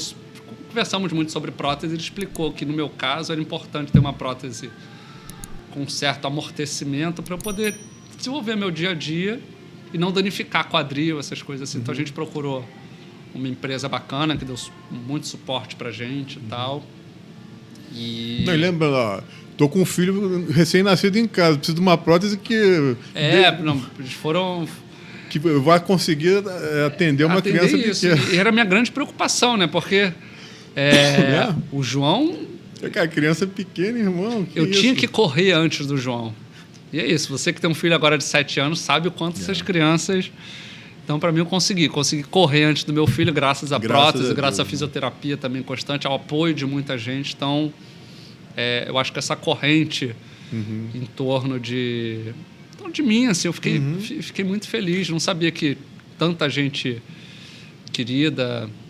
Pô, cara, então, isso é interessante, porque você falou de muitas pessoas que apoiaram e deram suporte e tudo, pessoas que você nem conhecia, né? E tudo. Mas é claro que o movimento começa com as pessoas que estão próximas, né? Sim. Que gostam de você e tal. Então, isso deve ter, vamos dizer assim, se espalhado, né? Esse amor, esse gostar de você, aí, o que você representou para essas pessoas se espalhou para pessoas que você nem imaginava, né? A parada ficou enorme, né? Graças a Deus. Foi uma coisa assim que deu... Foi isso, né? A gente, quando minha esposa viu, que você falou anteriormente de como ela lidou com isso, ela viu que a gente ia ter um gasto muito grande, ela foi... Como que a gente pode fazer? Aí, no primeiro momento, o Botafogo, esse maravilhoso time querido, amado, procurou a minha esposa para doar uma camisa do time para sortear, fazer uma rifa. E acabou que gerou uma competição saudável que, na época, o vereador Marcos Braz, que foi presidente do Flamengo, doou uma camisa do Flamengo também. Aí o Vasco da Gama, o Pedrinho, doou uma camisa do Vasco, assinada também. O Vasco doou 3 camisas. O vereador que eu trabalhava, Paulo Pinheiro, tinha acabado de ganhar uma camisa histórica do time, Camisas Negras, uma camisa de quase 80 anos de história. Ele doou a camisa também. O Fluminense doou também camisa autografada. Cara. Então, a gente meio que criou uma... Uniu os 4 grandes, uma competição fez saudável. Assim, vamos fazer rifa. Galera, a blusa do Botafogo está acabando, hein? Vamos aí correr. Isso ajudou muito, assim. E também um Pix espontâneo, doação espontânea da galera. E o que me tranquilizou também, né? Foi o que eu falei, a gente não tinha dinheiro nenhum na reserva. Tivemos gastos exorbitantes, mais do que o gasto que a gente ia ter com o nascimento do meu filho, né? Sim. Então, a gente não gastou... Com doação, a gente conseguiu fazer a reforma do nosso apartamento, pagar todo o tratamento que custou mais do que um carro, internação, médicos, cirurgias. Eu fiz, ao todo, 13 cirurgias. 13? Nesse cirurgias. Período que você estava... Nesse período. Era estômago, tórax, perna, todas as amputações, enfim, foram 13 cirurgias ao todo, reparatórias para retirar tecidos danificados. Uma dúvida assim de leigo, né? Por que as amputações foram necessárias? Foi por causa da falta de oxigênio? Isso. O que acontece? Quando você ficou em coma ali... Quando a gente fica com falta de ar, o nosso organismo é maravilhoso. O pulmão, ele consegue... Ele vê que está acabando o oxigênio do corpo, ele mantém funcionando o coração e o cérebro. Porque é o principal para vou manter vivo e vou manter acordado. E ele acaba retirando o oxigênio das extremidades. Com isso, elas vão ficando pretas, né? O processo de necrose, né? Como acontece muito do pessoal que alpinista, de gelo, aquelas coisas todas, né? Que fica, perde a circulação. E aí fica, entendi. Só que é um processo que, se for rápido, você consegue, volta a circulação ali. Senão, ele acaba apodrecendo. Só que nesse período todo que eu fiquei internado, não só demorou a recuperar o oxigênio, o pulmão demorou a recuperar, como outros órgãos foram afetados. Então, assim, enquanto o meu pé estava ruim, o meu rim também estava. A minha medula também estava. Eu fiquei sem nenhum... A prioridade também dos médicos era então, assim, salvar a tua vida. O médico pensava, né? vou salvar a perna ou vou salvar ele? Não, melhor a gente manter ele vivo sem a perna do que... Então, acabou que quando eles conseguiram resolver tudo, uma das pernas já não tinha como salvar. A parte do outro pé também não tinha. Então, hoje eu não tenho os dedos do pé direito. Parte dos dedos da mão também. Então, acaba... Enfim, mas o importante também nisso tudo foi a forma como eles fizeram a amputação. Porque é um tabu, né? Você vai perder a perna, então a gente imagina assim, corta o menos possível. Não. Corta o necessário para fazer adaptação, para prótese. Então, o médico precisou pensar numa amputação já para eu protetizar, para eu botar a prótese, a forma mais confortável para mim. Isso foi crucial para a minha recuperação, né? Ele poderia ter cortado menos ou mais, mas isso ia prejudicar todo o meu restante da vida. Então, Em algum momento, assim, depois que você chegou em casa e tal, tu começou a ir para um caminho meio bad trip, assim, de depressão, ou tipo... Todos os dias. Depressão é algo constante, assim, digamos assim. Primeiro que eu tive o que eles falam que é um estresse pós-traumático, né? De uma hora para outra a vida muda e, assim, com sequelas definitivas. Mas aí a terapia foi importante e também os remédios, né? Eu acho que a gente tem um preconceito social, enfim, de remédios, de drogas legalizadas, remédios, problemas psiquiátricos e tal. Acho que é importante a gente se tratar. Cuidar do cérebro, cuidar da mente é importante. Mas cada dia está menos também, né? Sim. Mas o moleque dá... O moleque ajuda muito. Ajuda muito, né, cara? Ajuda muito. Eu às vezes fico em casa, assim, às vezes estou com algum problema, né? Tipo, sei lá, coisas de trabalho, coisas da vida, né? Pô, quando estou com o Luca, irmão, tu não tem como pensar em outra coisa, que não dá nem tempo muita demanda, também, né? É muita demanda. Não dá nem tempo, não dá. O João, ele é uma criança muito agitada e muito feliz, né? Graças a Deus. Hoje ele acordou 6h30 da manhã e ele tem 1 ano e meio, ele acorda falando mamãe e papai para a câmera, porque ele já sabe que a gente vai abrir a porta assim que... Então ele vai bem pertinho da câmera e fica mamãe, papai, para a gente ir pro quarto pegar ele, e ali já começa... É o melhor despertador possível, né? Eu acho que essa coisa de ser pai foi fundamental, né? Com certeza. Terapia, remédio, pai. Com certeza. E acho que também fazer piada, né? Eu acho que essa coisa de... Essa tua energia brincar. que a gente falou antes aí, de você ter sempre essa energia positiva, cara, com certeza deve ter facilitado muito a tua recuperação, principalmente psicológica, né, cara? Eu dei uma entrevista uma vez pro Chico Regueiro, um jornalista, falei sobre isso. Eu falei, Chico, chorar não ia fazer minha perna crescer. Mas dar risada também não vai fazer ela crescer. Só que dar risada é mais divertido. Mas assim, você me conhece de tempos. Eu sempre fui brincalhão, sempre fiz piada com tudo. Hoje em dia eu faço piada, faço com essa minha condição permanente. Eu acho que isso diverte, às vezes até constrange um pouco as pessoas, mas... E até engraçado também, quando a pessoa fica meio constrangida, também é engraçado. Eu acho que é isso. Acho que não é humor para ofender o outro. Claro. Rir da gente é isso, importante, levar a vida... É a maneira que você escolhe viver a vida também, exatamente, né, cara? Exatamente. Tem tanta coisa boa, né? Não mudou muita coisa.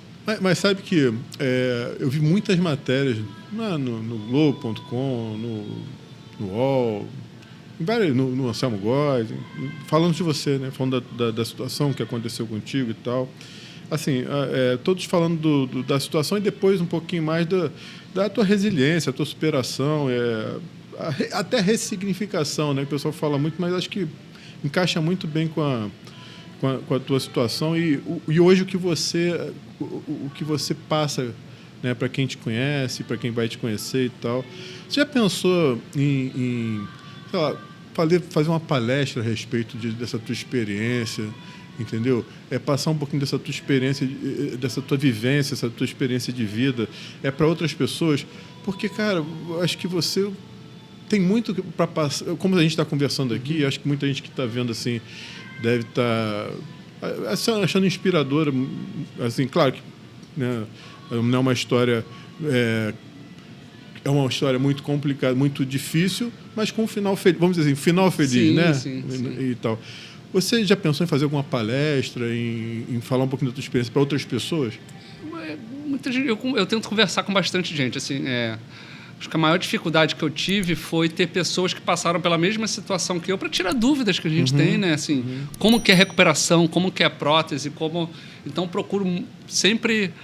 Acaba que nos amigos eu viro uma referência de, olha, eu tenho um amigo que sofreu amputação também, você pode conversar com ele, você pode dar dicas, falar uma palavra e tal. Eu tenho tentado conversar, já passou pela cabeça palestrar, enfim, eu acho escrever um livro. Eu penso em escrever um livro também, mas eu acho tão... Eu só tenho 36 anos, né? Escrever um livro tão novo. Eu já fiz um filho e já plantei uma árvore. Falam que a gente tem que escrever um livro também. Em algum momento eu vou escrever. Escreve volume 1, cara. Depois tu escreve volume 2, 3, aí vai, pô. Não, mas sinceramente, acho que é inspiradora mesmo. E a maneira como você encarou toda a situação, como você leva a tua vida e tal, acho que é uma coisa que realmente precisa passar para outras pessoas, cara. Porque às vezes o cara se encontra numa... Até que a gente pergunta, tipo, o que você falaria, assim, cara, para uma pessoa que está passando por um momento extremo, assim, de mudança de vida, como aconteceu com você, né? Eu sei que às vezes passa um monte de coisa na cabeça da pessoa, que você poderia falar assim como, pô, que deu certo para você e você passaria, pô, tenta ir por esse caminho que é melhor. Eu acho que é você ter foco, saber o que você quer, assim. É uma situação permanente, não vai mudar. Mas como você pode tornar essa situação mais confortável para você? E isso, eu acho que a busca pelo conforto, pela coisa boa, pela felicidade. A gente... Uma coisa que aparece muito para mim é, por exemplo, uma pessoa que não tem amputação vir contar alguma coisa que está incomodando, assim, depois a pessoa fala assim, não, desculpa, né, isso não é nem nada comparado ao seu problema. Não, isso é o seu problema e você não pode estar confortável com o seu problema, por menor que ele seja. Só que a gente tem que ter vontade de mudar, né? Não adianta a gente ter um problema e a gente não buscar mudar ele. Então, isso vale para desde problemas maiores, que é você não perder a perna, você ter que lidar com as dificuldades do dia a dia, da falta de acessibilidade, das dores, dos problemas, até problemas menores. Assim, eu acho que tem uma frase que eu gosto muito, que é não se acomodar com o que incomoda. Você não pode se acomodar com aquilo que está prejudicando a sua vida. Achar assim, não vou ter como mudar. Não, você consegue mudar, dá para dar um jeito, assim. De um jeito ou de outro, dá para mudar. É claro, tem outras dificuldades na vida, a gente enfrenta dificuldades sociais, financeiras. Mas tem que tentar mudar, não pode estar satisfeito. Acho que um pouco de revolta não faz mal a ninguém. Assim. Hoje você se sente assim, já totalmente adaptado à prótese? Uma coisa que eu aprendi é que eu nunca vou estar 100% adaptado. Isso foi o primeiro passo para aceitar. Eu nunca vou estar 100% adaptado. 100% sem dor, 100%... Tu ainda sente dor? Sinto. Ocasionalmente eu sinto. Seja dor fantasma, que são sensações de dor. Por exemplo, dor no calcanhar, dor no dedo do pé. Pô, mas é uma sacanagem isso também. O cérebro ele não facilita a gente. Brincadeira. Você quer ver uma coisa que eu descobri recentemente? Isso... Você já comprou um tênis e sentiu aquela dorzinha no calcanhar, como se fosse um cortezinho? Eu comprei um tênis recentemente e eu comecei a sentir esse cortezinho no pé que eu não tenho. Caraca. E no pé que eu tenho, eu não senti. Isso é a mesma sensação. E tem outras coisas. Por exemplo, ontem de noite, eu tive que me ver cobrindo o meu pé, que eu não tenho, para não sentir frio no pé. Senão, estava com frio no pé. Cara, é engraçado, porque isso é um depoimento que muitas pessoas que têm membros amputados falam sobre isso, sobre esse membro fantasma. Membro fantasma, E é como se você tivesse mesmo... Sim, a mesma coisa, a mesma sensação. Assim. Por exemplo... Uma coceira, uma dor. Topada em mindinho. Às vezes eu bato com a prótese, sabe aquela dor, dormência na perna. isso diminui com o tempo. Eles falam muito que quanto mais você aceita que você não tem a perna, mais fácil fica. Mas ocasionalmente eu sinto. Aí a gente toma um SOSzinho de remédio para dar aquele coisa. Mas é isso, assim, essa parte de adaptação nunca vai ser 100%, porque nunca é, né? Eu preciso tirar a prótese para tomar o banho. Então, demanda um equilíbrio, demanda uma estrutura. Eu não posso entrar no mar com tanta frequência assim, porque demanda depois uma limpeza, demanda uma higiene. Então, é entender que eu não estarei 100% adaptado, que eu tenho as minhas limitações, mas entender quais são elas para saber que outras coisas eu não tenho. Por exemplo, correr. Eu não tenho limitações para correr com meu filho. Tu até me mostrou um vídeo ainda agora, antes da gente começar o programa, né? Um vídeo de você com o teu filho, saiu correndo, aí tu estava sentado, teve que levantar rápido para ir atrás do moleque. E, cara, foi coisa assim... Você não tem que ter limitação. Eu tenho limitação, por exemplo, para jogar bola, mas é uma limitação técnica que eu já tinha antes. Eu entendo, eu também tenho essa limitação. Eu já tinha antes. Então, são coisas desse tipo. Assim, a adaptação ela é constante, frequente. A prótese demanda uma manutenção, demanda uma troca. A cada 5 ou 10 anos eu preciso trocar ela. E a gente vai, a tecnologia do momento, o que é o melhor, mas é isso. Assim, Você falou ainda agora que você, na época que você fez a cirurgia, que ocasionou essa questão toda, você estava trabalhando como assessor do vereador Paulo Pinheiro. Isso, né? Beleza. Agora, você deve ter uma mentalidade totalmente diferente, assim, porque às vezes você fala de um problema, poxa, a cidade tem que ser mais acessível, né? Mas você não vivencia aquilo, você não sabe, você imagina que deva ser problemático, mas você não vivencia aquilo, você não sente na pele. Com certeza. Né? Eu imagino que você deve ter, obviamente, hoje uma outra visão diferente, você pode até comparar uma visão que você tem hoje do que você tinha antes, né? Total. E uma vez eu até fiz, há muitos anos, cara, eu fiz mais ou menos um roteiro de um programa para a TV falando justamente sobre isso, sobre a dificuldade de uma pessoa com deficiência de se locomover na cidade. Sim. Porque às vezes tem uma rampa, mas logo em cima da rampa tem uma escada. Entendeu? E tu passa na calçada, tem um monte de coisas atrapalhando o deslocar. Como é que você vê você trabalhando como... Eu não sei como é que você está hoje. Hoje você está ainda como assessor lá do... Hoje eu trabalho na Embratur, estou como assessor de comunicação, voltei ao jornalismo, agora com uma instituição. Mas eu imagino assim, que deva ter te despertado uma vontade, talvez, de brigar pela causa, né? De fazer o mínimo, que é fazer com que as pessoas possam sair de casa, né? Pegar um ônibus, ir para tal lugar, vir num shopping, ir num prédio, coisas assim muito básicas, né? O tá na pele não tem experiência melhor, né? Assim, quando eu trabalhei com o vereador Paulo Pinheiro, ele era presidente da Comissão de Saúde e da Comissão do Idoso. Pela Comissão do Idoso, a gente fez muitas fiscalizações sobre as calçadas da cidade. Enfim, idoso tropeça e tudo mais. Muito. Então, eu tinha uma visão sobre essa parte de calçadas e tal, pedra portuguesa, raízes de árvores e tudo mais. Como eu fiquei um tempo na cadeira de roda, né? Como cadeirante, a minha visão se ampliou para outras coisas. Por exemplo, rampa. Tem muitas rampas que estão quebradas, então elas prejudicam o caminho. E assim, hoje eu moro na Zona Sul, moro em Botafogo. Que, historicamente falando, é um bairro que acaba recebendo mais estrutura e mesmo assim é muito deficitário. Eu fico pensando, se eu morasse ainda na casa dos meus pais, no Morro do Dendê, como seria para eu sair de casa? Porque primeiro que... Precisa de alguém. Precisa de pessoas para o tempo todo te auxiliar aí nos lugares com você. E é o que acontece com a maioria, né? Sim, assim, você perde totalmente a sua autonomia. Eu não conseguia ir no mercado, que é 200 metros da minha casa, sem ajuda, porque se tinha rampa, às vezes a rampa estava quebrada ou estava bloqueada por carros. Isso acontece muito. As pessoas não entendem por que tem uma guia rebaixada, uma rampa ali. As calçadas desniveladas, problemas com cadeiras de bares nas calçadas, tem que ter um caminho. E isso eu adaptei agora para o meu filho. Andar com um carrinho de bebê, eu preciso ter espaço. É o mesmo espaço de uma cadeira de roda.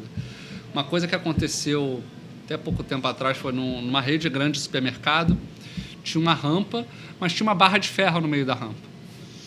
E eu precisei ficar um tempo ali esperando no sol para que o segurança descesse, viesse tirar a barra de ferro para eu poder subir com o carrinho de bebê. E eu questionei o gerente, eu fui nele, olha, isso está errado. Ele, mas é para nossa segurança. Eu, de quê? Vão roubar o carrinho. Pô, mas já pensou se eu estou aqui no mercado e pega fogo? Pô, já era. Você acha que o segurança vai lembrar de pegar a chave e tirar? Ele demorou 15 minutos num dia normal. Assim, são coisas que a gente não pensa. E aí procurei essa rede, eles me pediram 1000 desculpas, me pediram uma certa consultoria e hoje não tem mais essa barra de ferro. Eles adaptaram para que seja um espaço acessível. Isso é muito bacana.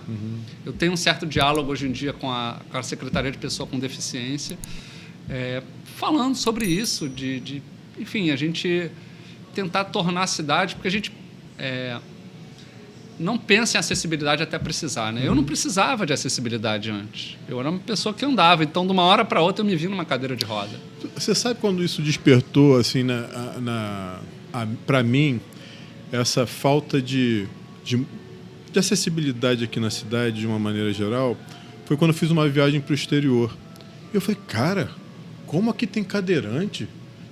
Na minha mente, o primeiro pensamento que veio, aqui tem muito mais cadeirante que lá no Rio de Janeiro, mas não é. Não é. As pessoas não têm como sair. É porque as pessoas estão na rua. Sim. O cara ele tem como andar pela calçada, ele tem como pegar um carro que tem uma adaptação que é super barato para o padrão de vida dele lá e botar a cadeira de roda dele. Estou dando exemplo de cadeira de roda, que é uma coisa que às vezes dificulta mais a locomoção, né? E aí eu falei, cara, não é isso. As pessoas, mesmo as pessoas que tem lá na cadeira de roda, tem no Rio, certamente não deve ser um número de muito diferente, né? Só que aqui as pessoas ficam em casa, não tem como sair. Não tem. E assim, a acessibilidade não é só para a pessoa com deficiência, né? É para o idoso, para o pai com carrinho de bebê, para a mulher grávida, para a pessoa obesa. A gente acaba que não entende isso, né? Não imagina o quanto é importante uma rampa ao invés de uma escada. E assim, uma rampa com corrimão, com uma estrutura mínima, porque tem umas rampas que parece que eu vou fazer manobra radical, né? Ao invés de... muito íngreme, né, cara? Muito íngreme. E eu aprendi muito isso quando eu precisei fazer adaptação na minha casa, porque eram detalhes, uma barra de ferro bem posicionada faz toda a diferença para eu ir no banheiro. E hoje em dia eu preciso de banheiros adaptados para eu tomar banho. Ainda é uma dificuldade em muitos lugares você ter hotéis com banheiros adaptados, casas, enfim. As pessoas realmente não pensam. E foi o que você falou, lá fora acaba que é natural a gente pensar em acessibilidade, né? Que ainda tem essas barreiras, né? Como nem todo mundo não precisa virar via de ré. E você agora que está, você, como você falou, trabalhou com vereador, com Paulo Pinheiro, está trabalhando com Freixo agora. Você leva essas pautas para... Com certeza. Eu não cheguei a trabalhar com o vereador Paulo pós ficar, porque eu fiquei afastado em recuperação e depois ele não foi reeleito. Mas hoje em dia, assim, a própria Embratur tem programas de acessibilidade. Eu acho que o turismo passa muito por isso. A gente tem que ter... Foi o que você falou, existem pessoas com deficiência no mundo todo e elas querem vir visitar o Brasil. Então é importante. Tem políticas de incentivo... Continuam vivas, né, pô? Querem fazer tudo que todo mundo quer fazer, exatamente. Pô. Acho que é tipo assim, às vezes pode passar... mas tem uma pessoa para empurrar. Não. Tem uma pessoa para levantar. Pô, cara, ele quer ter independência dele, pô. Né? Eu brincava muito com isso. Era eu tentando andar nos lugares, tentando me locomover, as pessoas encostavam na minha cadeira. Deixa eu te ajudar. Não, pera. Tipo, a minha cadeira é a extensão do meu corpo. Desencosta de mim, deixa que eu faço sozinho, deixa que eu... essa é a ideia. Claro que uma hora ou outra, na situação que a gente vai precisar de alguma ajuda. Sim, né? Exatamente. Mas, mas quando eu precisar de ajuda, eu peço. A acessibilidade é, acima de tudo, a autonomia. Você fazer as coisas sem precisar de ajuda. É claro, todo mundo pode precisar de ajuda em algum momento. A gente quer viver sem precisar de ajuda, então... Mas tu acha que essa questão, essa falta de acessibilidade é uma questão social, assim? Com certeza. Porque a gente não... Eu falo isso muito, pela experiência que eu tive na prefeitura. Eu via muitas pessoas se preocupando com elas e pouco com o todo, pouco com o vizinho, pouco com a sociedade de uma maneira geral.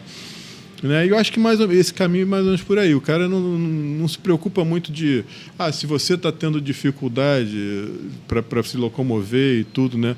Eu acho que isso, a gente não tem esse costume, apesar de a gente ser um povo muito hospitaleiro, um povo de uma maneira alto astral e tal, acho que a gente principalmente no Rio, tá? Sim. Porque eu também não vou falar do Brasil todo, porque eu acho que é muita pretensão minha achar que... Mas aqui eu convivo, eu vivo aqui, eu sei como é que é. A gente acaba não pensando muito no que é bom para quem está do lado, para o vizinho, para um amigo, até pessoas que você não conhece, né? Para a sociedade de uma maneira geral. Então, acho que falta isso, tanto em nível governamental, como também privado, as pessoas, assim... A questão da calçada estragada não é só uma questão do governo, é questão do... você ter na frente da tua casa, você bota a calçada lisinha com passagem para o carrinho de bebê e um cadeirante, por exemplo, né? É uma coisa, eu brinco muito, brinco não, né? Eu brinco, eu falo que tem um famoso cantor, que eu não vou citar nomes, que se ele lá atrás, nos anos 60, tivesse assumido que ele não tinha uma perna, hoje em dia a gente falaria de acessibilidade em tudo quanto é lugar. Teria rampas em tudo quanto é lugar, dada a força e a potência. Só que a falta de perna, a pessoa com deficiência ainda é um tabu. Uhum. Então acaba que isso não é conversado, vira algo... Um assunto a ser evitado. É um assunto que as pessoas não se ligam. Eu mesmo não me ligava. Então, assim, quando a gente está na pele, a gente passa a entender. E eu acho que falta isso. Falta diálogo. Diálogo. Falar sobre e a o gente assunto. pensar... O ambiente ele é acessível para todos. E é todos mesmo. Não é só a pessoa com deficiência, é uma pessoa idosa vai conseguir subir, vai conseguir acessar o seu comércio. Uma pessoa com nanismo, ela vai conseguir pagar uma conta na sua lotérica. Uma pessoa obesa, ela vai conseguir sentar na sua cadeira da cadeira do ônibus, entrar no seu carro. Uma criança, uma pessoa com um carrinho de bebê, ela vai conseguir fazer as compras no mercado. É isso. Porque são situações que todos nós podemos passar. Pode não ficar com deficiência, pode não ficar obeso, mas pode virar pai. A gente espera que a gente fique velhinho. E eu quero ficar velhinho, carcomido lá, ainda fazendo minhas coisas. Então, assim, acaba que a acessibilidade não é o bem-estar de quem precisa, é o bem-estar de todos. Uma coisa do grupo social. Falta ainda. Eu acho que a gente tem um avanço muito grande. Muito grande. Então, a gente tem as leis de acessibilidade, hoje em dia tem cotas de acessibilidade. Até é uma forma de popularizar isso. A gente vê mais pessoas com deficiência nos lugares. Algumas doenças, principalmente de famílias atípicas, doenças psicossociais, elas deixaram de ser tabus, são faladas mais abertamente. Isso, acho que falta. Assim. A gente tem pessoas tivemos um rapaz da novela cadeirante, a gente tem influências, a pequena Lô fazendo os quadros humorísticos dela. E é isso, assim. Acho que é importante a gente falar. Por isso que eu bato muito na tecla de acessibilidade como DJ, tento sempre brincar com isso nas redes sociais, fazer piadas e falar de coisas sérias também, porque eu acho que... acho que falta conversar sobre o assunto mesmo, porque até nas escolas e tudo, porque faz parte, você já desde pequeno já entendendo que você tem que ter essa visão também, né? Para todos terem a mesma oportunidade que você, né? E você chegou num ponto que desde pequeno, acho que se a gente assimilar isso desde criança, fica muito mais fácil. Eu vejo adultos parando perto de mim, ficam meio tentando entender, jogando algumas coisas para saber o que aconteceu e tal. Quando eu vejo criança, perna, tio, Homem de Ferro, perna do Homem de Ferro, o que foi isso? Eu acho que a criança acaba tendo mais naturalidade. Agora bateu uma coisa na minha cabeça. Como eu sei que tá sacando, alguém aleatório, o que aconteceu? Deve inventar alguma história. Eu invento muita história. Cara. Taxista, então, é meu... Olha, eu já inventei... Tubarão é um clássico. Tubarão sempre, mas já desde... Uma coisa que eu faço muito é quando eu pego um mototáxi, hoje em dia, o cara vê com a perna, eu falo assim, moço, vai devagar, que é a primeira vez que eu ando depois do acidente. Rapaz, o cara vai a 20 por hora. Se der, ele vai empurrando a moto para não acontecer. Taxistas... Sabia, cara. Eu peço desculpas à classe, mas vocês são meus alvos preferidos. Primeiro que são fofoqueiros, gostam de saber, gostam de falar.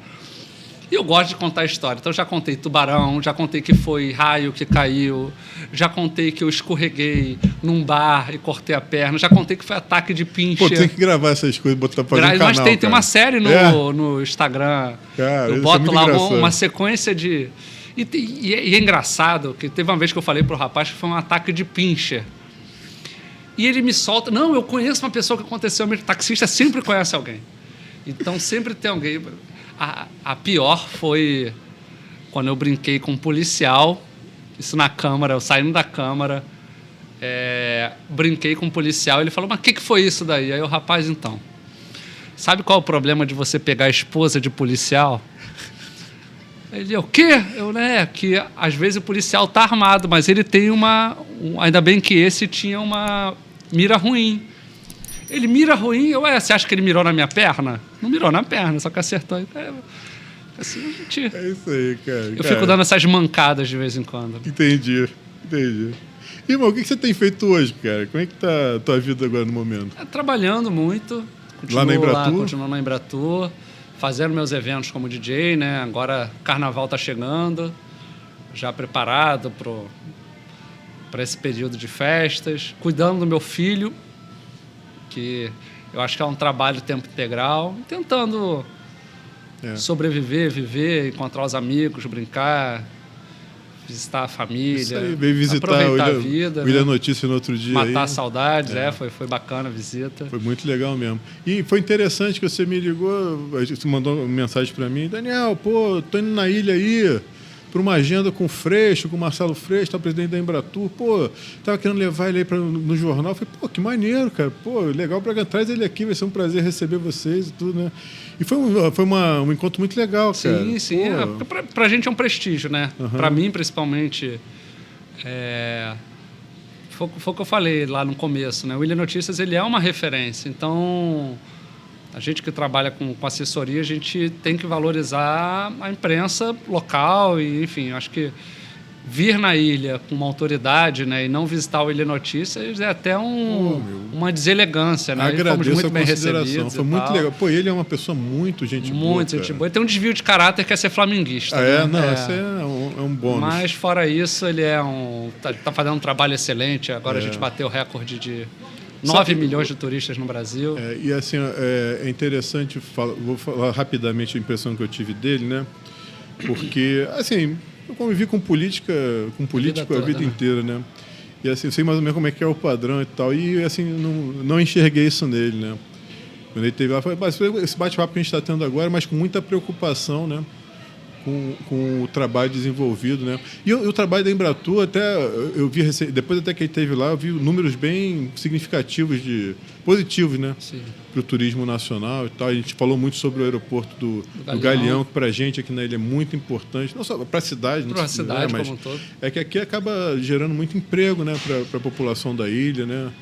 Então foi muito boa. Pô, agradecer você por ter levado ele lá para esse bate-papo, foi muito proveitoso mesmo. Esse trabalho é assim, a Embratur é uma empresa responsável por promover o Brasil lá fora, né? Para trazer os turistas internacionais. As pessoas confundem um pouco o Ministério do Turismo, que promove o turismo dentro do país, e a Embratur é a vitrine, né? A gente saiu o Brasil nunca tinha atingido 7 milhões de turistas. Aí esse ano batemos 7 milhões, batemos 8 milhões e em dezembro, no caso ano passado, a gente bateu 9 milhões de turistas no Brasil. E agora saem os dados que o Brasil foi o país que mais cresceu em turismo no mundo, 34%. Caramba! Isso é um trabalho de pesquisa de dados, um trabalho que a Embratur fez brilhantemente durante esses últimos 4 anos. Um trabalho importante de comunicação também. De comunicação também, da gente entender as demandas do mundo e justamente isso passa também pela estrutura, né? Sem um Galeão isso não seria possível. O Rio de Janeiro foi o estado que mais cresceu. Batemos 2 milhões de turistas só no Rio de Janeiro. É claro que a gente tem aqui... O Rio se vende por si só, né? A gente tem o Cristo Redentor. É espetacular mesmo. Temos o Pão de Açúcar, mas a gente tem também a pequena África ali na Gamboa, que recebe a mesma quantidade de turistas que o Cristo Redentor. Caraca! E tem potencial muito grande. A própria Ilha do Governador, o Wagner Tavares, vereador aqui, fala muito sobre o turismo da ilha. A gente Gente, é uma ilha no meio de uma baía, dentro de uma cidade. Isso aqui é maravilhoso. Sabe uma coisa que eu falo muito assim? Por exemplo, vai pegar um voo, né? Tem muitos voos que você vai pegar, que você faz... fica um tempo no aeroporto, né? Então tem muitos casos aqui. O pessoal vai, vou ter que ficar, sei lá, 6 horas no aeroporto, 8 horas no aeroporto.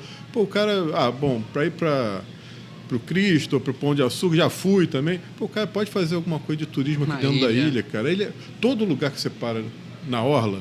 É bonito. Cara, exatamente. É tirar foto, é cartão postal. É muito bonito ali. Olha, eu recomendo. Veio para o Galeão, tá com tempo, dá um pulo lá na Rose.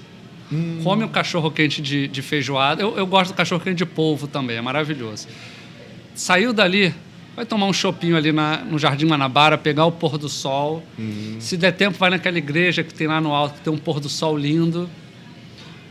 Passa aqui no Ilha Plaza, que tem bastante coisa. Dá uma visita aqui no pessoal do Ilha Notícias. Você tem tudo para você fazer na ilha. Se quiser academia, tem várias academias aqui que funcionam. É porque a gente pensa assim, poxa, mas é difícil competir com atrações que o Rio de Janeiro tem atrações espetaculares, Lagoa Rodrigo de Freitas, Pão de Açúcar, Corcovado, e a gente vai viajar.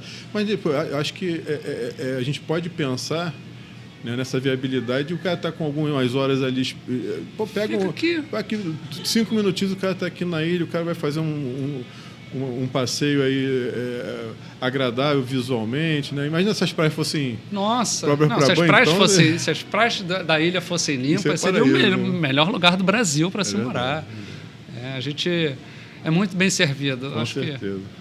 A ilha está crescendo cada vez mais, é importante isso. É isso aí. E quais são os seus planos para o futuro, cara? Quais são os seus projetos? O que você está pensando aí daqui para frente? Tá aí, essas coisas de quem trabalha com música, tá vindo coisa por aí, não, bobagem. Eu quero continuar fazendo o que eu gosto, assim. Eu acho que eu gosto muito de trabalhar com música, de fazer os eventos, fazer as festas, colocar as pessoas para dançar. Eu acho que trazer felicidade. Jornalismo também é algo que me motiva muito, né? Seja em Embratur, seja em qualquer outra área do jornalismo. É legal você falar de algo com propriedade, você tentar passar uma autoridade para aquilo através da informação. Ver meu filho crescer, eu acho que é fundamental, assim. Ainda tenho esperança de ver o Botafogo campeão mais uma vez. Mas tu acabou de ser campeão da Libertadores. Não acabou não, já tem um ano, já tá deixando saudade, É isso, assim, acho que acima de tudo, continuar vivendo, né? Acho que depois de tudo que a gente passa, aproveitar a vida, cada minuto, curtir, né? Cada copo d'água, cada cafezinho, cada reencontro com um amigo, acho que é importante. É isso aí. Irmão, estamos chegando aqui à reta final desse nosso bate-papo. Tenho certeza que o pessoal está vendo. Pô, Daniel, por que você não perguntou tal coisa? Deve estar cheio de curiosidade, né? Deve estar cheio de... Depois vou tomar bronca do pessoal aí, mas deixem seus comentários aí, o que eu deveria ter falado. A gente pode até marcar um outro bate-papo, falando sobre outras coisas da ilha, né? A gente está falando muito com pessoas sobre a história dela, né? Sobre a importância dela para a região e tudo, mas a gente vai mudar um pouquinho até a cara do Ilha Podcast. Vamos falar sobre assuntos. Sobre a história da ilha, junta 2, 3, 4 pessoas, vamos falar sobre... Assim como a maioria dos podcasts está fazendo, né? Sim. Em vez de falar sobre uma pessoa específica, sobre a história dela, falar sobre o assunto e aí chamar... O que não falta é de história da ilha, Então a gente vai, com certeza, vamos nos encontrar outras vezes aqui para falar sobre assuntos mais. Então deixa aí sua curiosidade, coisa que eu esqueci de perguntar para o Júlio, que você tem curiosidade para saber. A coisa está lá no Instagram também. Eu, como jornalista, gosto de deixar todo mundo informado. Então, passa para a gente aí que a gente bota na tela depois. A gente bota na tela DJ Júlio ele mesmo, só seguir lá e tem o que passou da doença, o que viveu depois, recuperação, prótese, trabalho, enfim. Tem toda a tua história na... Eu não gosto de deixar ninguém com dúvida de nada. Tá bom, irmão. Júlio, muito obrigado, meu irmão, por esse bate-papo aqui. Pô, para mim foi muito bom te reencontrar depois de anos, entendeu? Como eu falei, a tua história é uma história de momentos difíceis, né, mas história inspiradora, entendeu? Acho que para muita gente aí que está passando por coisas parecidas ou até outros problemas, mas também, né, de superação, né? Então deixa aqui tua marca, deixa aqui esse registro aqui para gente, né? E, pô, pra gente ter você passado lá pelo Ilha Notícias aí e ter tua amizade hoje aí é muito importante pra gente aí, que a gente mantenha essa amizade pro resto da nossa vida. Eu que agradeço. Tá bom? Tchau, tchau. Valeu, irmão. Pessoal, obrigado. Deixe seu like, se inscreva no nosso canal e ative o sininho para receber notificações sempre que um vídeo novo do Ilha Notícias for ao ar. E fique sempre ligado aí no Ilha Podcast, toda segunda-feira, 19 horas, um novo programa com uma pessoa bacana, como foi o Júlio aqui nesse nosso bate-papo, tá bom? Conto com vocês e até lá. Tchau, tchau.